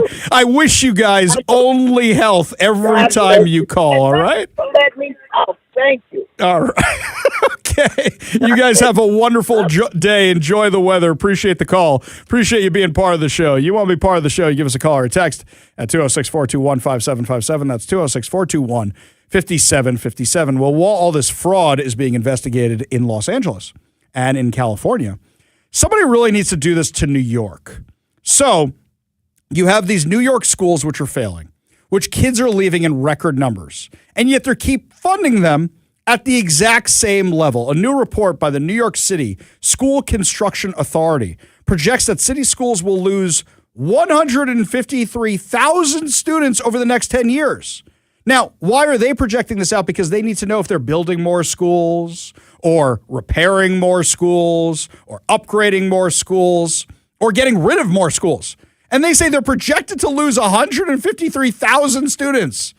So why are we building more schools? They should be selling the buildings. Well, is anybody moving into New York? Or do private schools want those buildings? Or should we just sell them and turn them into condos or homeless housing or something like that? And yet you keep funding the New York schools at the same level. Why do you think somebody like Mamdani is funding everything at the exact same level? Oh, right. Teachers unions, right? Mamdani came out with a big announcement that now he passed his big mega budget, got everything he wanted, except not really. Basically, what he did was he got bailed out by Kathy Hochul and the state, played some budget tricks, and then raised taxes. In fact, don't take my word for it. Here's the video he put out. New York, it's executive budget season, and I'm proud to announce that our city's budget is fully balanced. This budget isn't just about numbers on a page. It determines if our libraries get funded, if a street is safe to cross, if snow is actually shoveled after a storm. And you deserve to know exactly how we got here. We inherited a $12 billion budget deficit. We are speaking about a fiscal crisis at the scale greater than the Great Recession. Was the Great Recession? Great Recession. Many said the only way out of this was slashing services and passing an austerity budget. We rejected that. After months of painstaking work, that deficit is now zero. Our city is now on firm financial ground. We achieved this in two major ways: increasing revenue and support from Albany, and cutting waste and finding savings here in New York City. Stop. You did not cut waste or find savings in New York City. You can say that all you want, but that is not what you did. Instead, you got money from Albany, so you had the state bail you out. You raised taxes, and you kicked the can down the road where when you could delay things for a few years, you delayed things for a few years. So in raising the taxes, you are chasing out the people who pay the taxes. And getting the money from Albany, that's not sustainable. They're not going to be able to afford it because when you chase people out by raising the taxes, they can't pay the state taxes either. Thanks to Governor Hochul, State Senate Majority Leader Andrea Stewart-Cousins, Assembly Speaker Carl Hastie, and months of organizing from New Yorkers, we tax the rich. You admit it right there. You tax the rich. And now you've got people like Ken Griffin who are pulling billions of dollars of investment and employees and workers out of New York. Well done. I don't think this is going to work out the way you want, no matter how many pop-up video sounds you add to your little video there. Pop-up video. That tax alone will raise $500 million per year. And that's not all. Thanks to Governor Hochul and our partners in Albany, we finally got a better deal for New York City. We're getting billions more from the state to help tackle the gap. The state isn't going to have that money anymore because you chased everybody out. It's just like here in Washington, just like here in Seattle. They never learn. Why did I mention the school story? Because if you're losing 153,000 students, you're losing their parents. Maybe I should check in with my new friends at Seattle Public Schools and see what their projections are for people staying or going. That could be an interesting story. Up next, my friends, a lot more going on, including wasteful spending that we're spending for the World Cup and possibly a new football stadium. We'll give you all details when we come back. You're listening to the Ari Hoffman Show on Talk Radio 570 KVI.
Welcome back to the Ari Hoffman Show. Just a reminder, we are running our contest right now over at KVI.com for your chance to win four tickets to the Bremerton Air Show, July 11th through 12th. So head on over to KVI.com for your chance to win. While you're there, sign up to become a KVI Insider.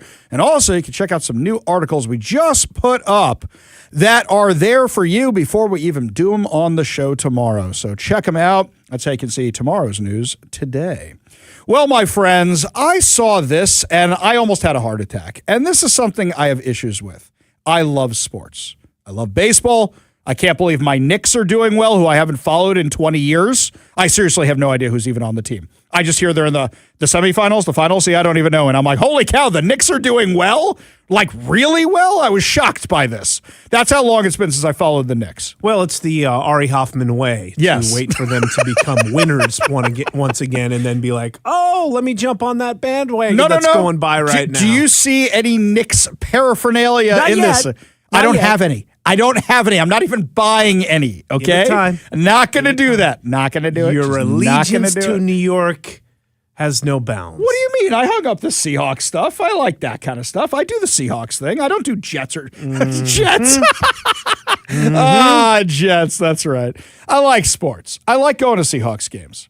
I like going to Kraken games. I like all this around here.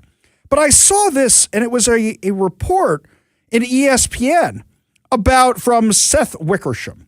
He was talking about the sale. Remember on Friday we were talking about this? Oh, could the Celtics owner buy him? Could the 49ers owner buy him? There's a little line in there where he says the Seahawks, this is a quote, might also need a new stadium in the coming years. Timeout.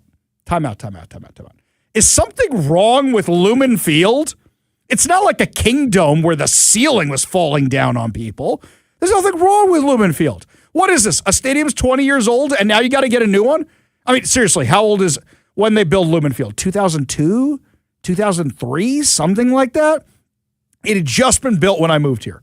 They just finished the sucker when I moved here. I'll tell you what, when they were talking about that for the Sonics back when it was Key Arena, you'd go in there and you could kind of get it. Yeah. I remember because I think Key Arena wasn't a full rebuild of the Coliseum. I think it was like a kind of, I guess it was, but it just wasn't a tear down sort. You know what I mean? Even Climate Pledge hasn't back up a second here. I'm missing some history. There was a Coliseum, and then Key Arena took over the Coliseum? Yeah, it was the Seattle Coliseum, which turned into Key Arena, which now is Climate Pledge. Climate Pledge, they tore it all down. Except for the roof. They raised the roof. And then dug deep down and all that stuff. But Key Arena, in the end there, when I went to some of the Sonics games, was getting kind of beat up. It was. Down. I heard that. I did hear that. And I've, T-Mobile, which was, various names as well, and Lumen, whenever I go still to this point, I don't look at it and go like, oh man. No. And T-Mobile's older than Lumen at this point, if I remember T-Mobile correctly. opened in 99. I think that's when they had the All-Star game, 98, 99, so I could be that. wrong, but they were kind of close. Were they kind of close to each other?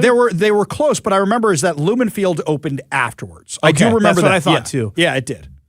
I've been to both recently. Yeah. While I'm there, I didn't think, boy, they really need to. I did at Key Arena, but not yet for those two. They still seem pretty nice. Key Arena, I agree with you. I went to the last season of the Sonics. I went to a few games. And I remember looking around going, this place is a dump. Yeah. I mean, a dump. And look, I grew up going to Shea Stadium. Shea Stadium was built in 1962. They tore it down in 2008. So they tore it down in 2008. And by the time they tore it down, I mean, that building was leaking. If it rained, water was coming from places water should not be coming from because the thing's 50 years old at that point. It was a dump. Key Arena, it wasn't at that stage yet. The Kingdome, the ceiling falling in. The Kingdome started off as a dump. Yeah. Let's be honest.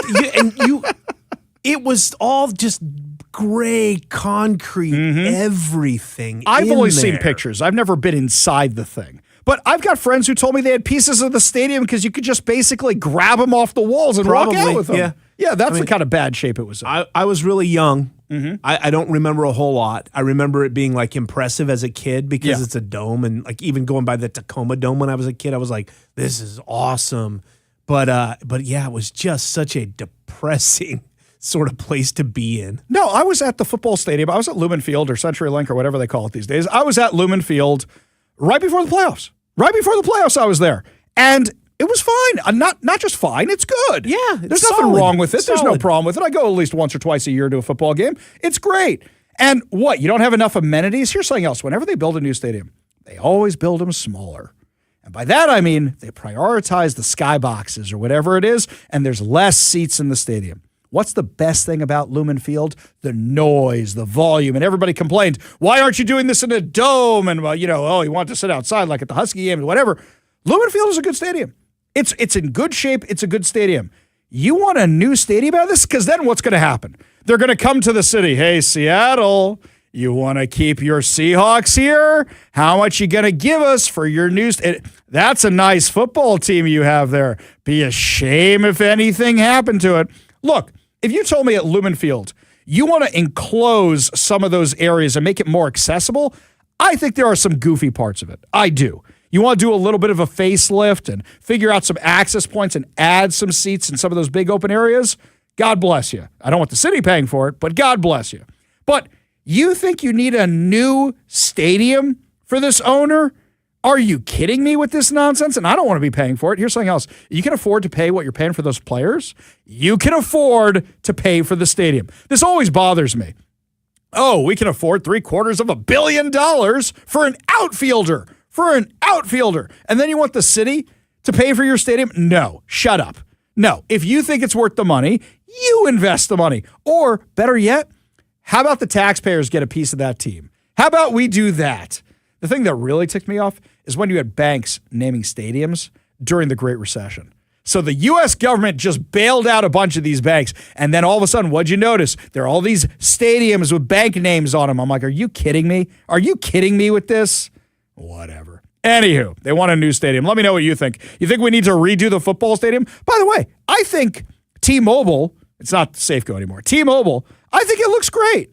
I don't have any problem with that either. I don't think it's showing its age. That's what I'm saying. Yeah, I don't know. These people are nuts. Absolutely crazy. Yeah, I think back in the day when they would build things like the Kingdom was a multi-purpose, hey, we're going to use this for everything. And for a while there, I think I saw something online. There was a time where the Sonics, the Seahawks, and the Mariners were playing in there. Mm-hmm. And it was just an awful setup. There's not one person that goes, oh, that was great for all of that. Right. The multi-purpose ones where not hockey and basketball, that's the exception. The exception. But when you do like football and baseball and all this stuff, you always have to move all the bleachers and everything, and it always does more wear and tear on the stadium every single time.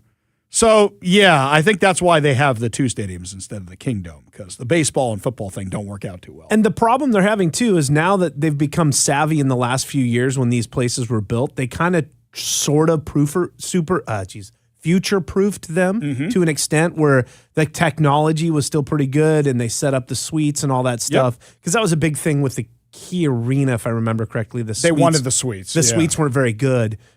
Which makes sense. But now a lot of this modern stuff, I don't know how much better it can actually be at this point. Yeah, I agree with you. What, better plush leather? Then get new leather. You don't need to tear down the whole building. Oh, well, let me know if you agree with me or disagree with me. Give us a call or a text at 206-421-5757. That's 206-421-5757. Up next, my friends, are the tools of government being weaponized against you? One of the New York Post editorial staff will be stopping by to talk to us about it. Give you all details when we come back. You're listening to the Ari Hoffman Show on Talk Radio 570 KVI.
Well, my friends, we are watching how the left is trying to destroy America's institutions, but also how you can never be left enough for the radical left. They're now challenging everybody who we saw as radical lefties with more radical people out here in Washington. Of course, you know, we have somebody from CARE, which has terror ties, now challenging one of the most far left people we used to beat up on the show all the time about their progressive policies. And because there's so few Republicans to vote for, we may end up coming down on the side of the far lefty just so that a terrorist adjacent person isn't the one holding that seat. Joining us now to discuss all this, Associate Editorial Board Editor for the New York Post and author of Weaponize, the Left's Capture and Destruction of America's Sacred Institutions, Seth Barron. Thank you so much for being with us today. Oh, thank you, Ari. Thank you for having me on. Such a pleasure. So tell us about the book, because you've been covering this for a long time. I have.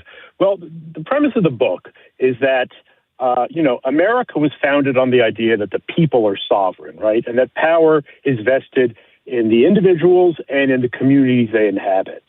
The left, in my thesis, loathes this because the left is all about central control, like wrapping up power and pulling it up from the base up into more and more unaccountable spheres, essentially to put experts in charge of everything.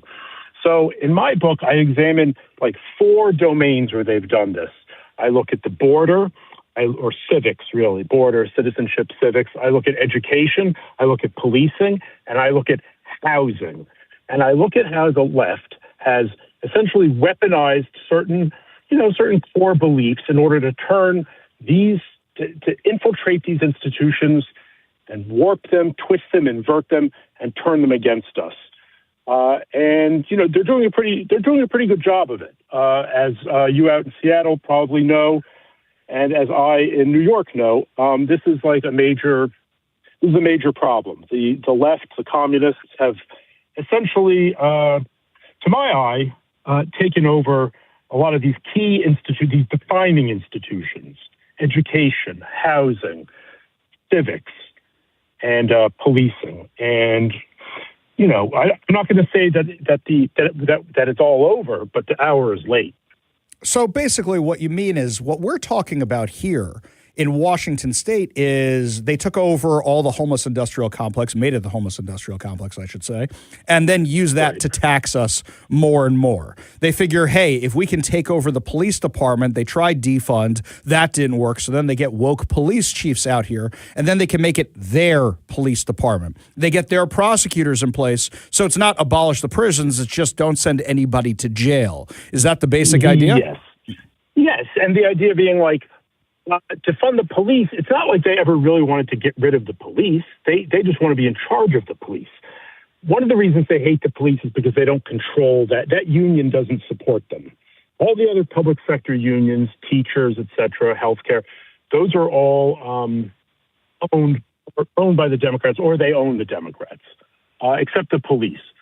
I think it's not so much that the left doesn't want to arrest people. They just want to arrest different people. They want to arrest, people who think the wrong way or who oppose their efforts, say, to trans children, to resist vaccines, to have meetings about abortion, anything like that. Thought crimes, really. Right. It reminds me of the Ministry of Truth under the Biden administration, where you post something they don't like and they're going to come down on you like a ton of bricks. I mean, Seth, I don't know if you've noticed this, but all of a sudden it seems like now under the Trump administration, it's like somebody pulled the restrictions from social media, where now all of a sudden my Facebook page is getting traffic again. All of a sudden people are seeing my YouTube page again, where beforehand these things were seriously hammered. In fact, I think I got banned from YouTube for interviewing President Trump beforehand. And yet it seems like those restrictions are lifted. Well, yeah. I mean, like I said, things are not over. There are ways that we can fight back. And yes, indeed, since Trump came back in, there have been loosenings of certain areas. Like, in higher education, there's a push against, critical race theory and so forth. But see, to my eye, all the woke stuff it's still burning underground, like one of those coal seam fires that can go on for decades. And then as soon as it gets a little oxygen, it flares up again. So, look, the left, for decades has been doing their long march through the institutions. They've been seeding themselves in every level of government, in the nonprofit world, in law, in the judiciary, in the clergy, in academia, particularly in academia, in the public schools. So they're there. I mean, their soldiers are deep, either undercover or just in plain sight, but they're in there. And the minute they get back in, I expect we'll see a lot of the good stuff undone. Yeah, this is what I'm concerned about, too. We literally heard Representative Pramila Jayapal say as much last week in a clip we played on the show, where she says DEI is ready to go and elect her, and she'll bring it all back. It's just waiting there, hovering. And in fact, we know in some cases, some college institutions, they've just changed it to diversity, inclusion, and equity to hide what they're actually up to so it doesn't turn up in search results. We're talking with Seth Barron. He's the associate editorial board editor for the New York Post, and he's the author of Weaponize, the Left's Capture and Destruction of America's Sacred Institutions. So, Seth, what you're saying is it doesn't matter that President Trump's in office right now. It doesn't matter if J.D. Vance or Marco Rubio or whoever becomes president next, is that there is this undercurrent of whoever's there just waiting for the opportunity to come back no matter how long they're out of power for. Absolutely. I mean, President Trump can, make changes at the surface. But my argument is that the fabric of America has been largely replaced. It's been enseamed with essentially this communist ideology that is, basically throughout the entire structure of the country. So, look at housing. There's been this move in every state, including yours, to remove the power to zone from the local to the state level. And this is a war against essentially the suburbs, but really against the private ownership of homes. Nothing drives the left crazier than people who own their own homes and want their communities to preserve their home value and to be nice places to live, because it completely messes with their vision of a dense, urbanized, racially, economically, and whatever else mixed communities that are more amenable to central control. And this is happening everywhere. It doesn't, Trump is maybe, the Department of Justice isn't stewing communities quite as, the same way that they did under Biden, but all of this is just waiting there. Yeah, and this is exactly what we saw happen in the last legislative cycle here in Washington State, where you now have the Democrats say that they can put a homeless shelter wherever they want in the state, which is basically exactly what you're talking about with them controlling things through zoning. The book is Weaponized, the Left's Capture and Destruction of America's Sacred Institutions. The author is Seth Barron, the associate editorial board editor of the New York Post. He also wrote The Last Days of New York. Thank you so much for joining us today, Seth. Really do appreciate it. I really appreciate it too, Ari. Thank you. Always a pleasure. We got a whole lot more to discuss as the show continues. You're listening to The Ari Hoffman Show on Talk Radio 570.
Only good news to wrap up another amazing episode of the Ari Hoffman Show on Talk Radio 570 KVI.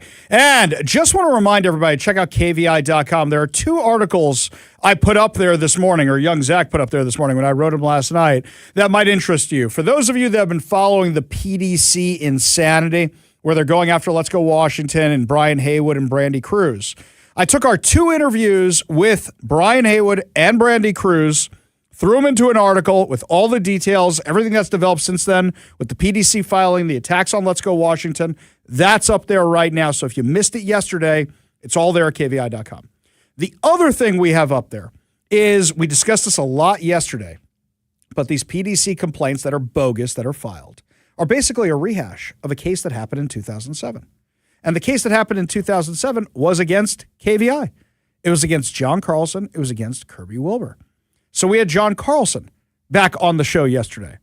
And all the details of that case, including the fact that the ACLU helped KVI defeat this. It's all up there with the interview with John over at KVI.com. Plus, I found a really fun old picture of John and Kirby together. So all that is over at KVI.com. So remember, if I'm not on air, you can always get the podcast at KVI.com. You can stream KVI at KVI.com. You can read the articles over there. And right now, you can also enter for your chance to win 4 tickets to the Bremerton Air Show on July 11th and 12th. We'll be out there on the 12th. You get to see us in person, so head on over to KVI.com. And while you're there, remember to become a KVI Insider. That way, you never miss any details about events, and we got a few in the works we're working on right now. So make sure to go on over to KVI.com and see all that fun stuff that's there. That's right. New and improved KVI.com.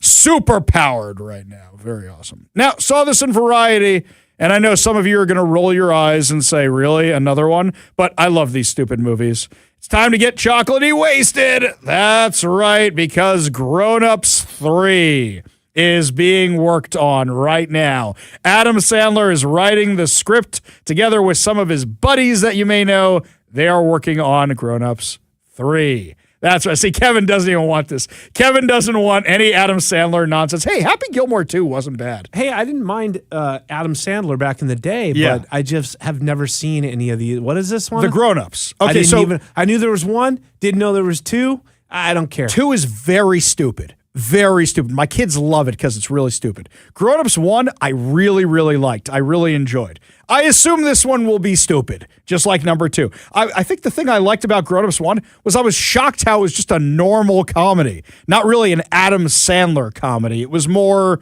just, it's him and Kevin James and Rob Schneider and David Spade and Chris Rock, and it was great. Not many hebbity-doos and shibbity-doos. No, there was almost none of that.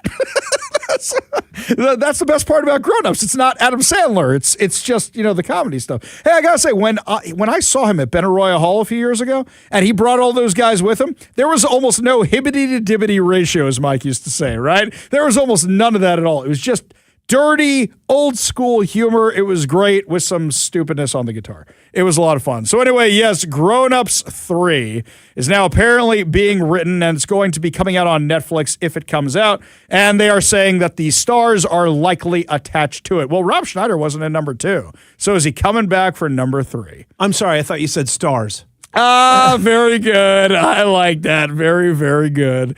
Anyway, do you like the Grown Ups movies? I love the stupid Grown Ups movies. I really, really. The second one was not great. Not great. But yeah, good stuff you can get over there. I kind of like that stuff. I told my kids, and my kids are like, meh. There's just so many stupid sequels. I mean, Coming to America 2, the movie that nobody needed. Nobody needed the Coming to America 2. Stick with the Coming to America 1. Coming to America 2, very, very stupid. I will say, I will defend the Happy Gilmore 2. I was shocked how much I liked the Happy Gilmore 2. You go into that, it's funny, it's ridiculous, and let's remember, we're not talking about Gone with the Wind with Happy Gilmore 1. They knew exactly what they were doing with Happy Gilmore 2. I enjoyed it. You can actually see our movie review for that up at KVI.com from way back when that sucker came out. You can find it at the podcast. Make sure you subscribe to the podcast at whatever your preferred podcast platform is while you're over there. Yeah, me, I don't know why.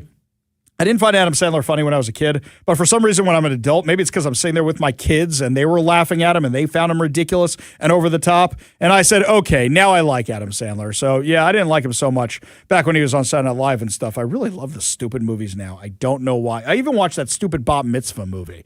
I like that stuff.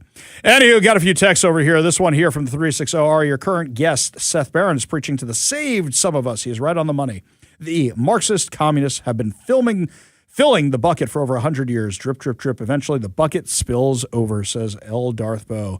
Couldn't have said better myself, Darth. Well, my friends, that's going to about wrap it up for us today. But tomorrow, we are likely going to have an exclusive story coming at you from Seattle Public Schools. We have a new student stepping up to sue them. Just got that information. So we'll have that exclusive story for you tomorrow, plus a whole lot more.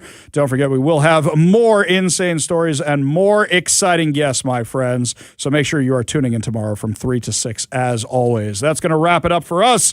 We will see you tomorrow. You've been listening to The Ari Hoffman Show on Talk Radio 570 KVI.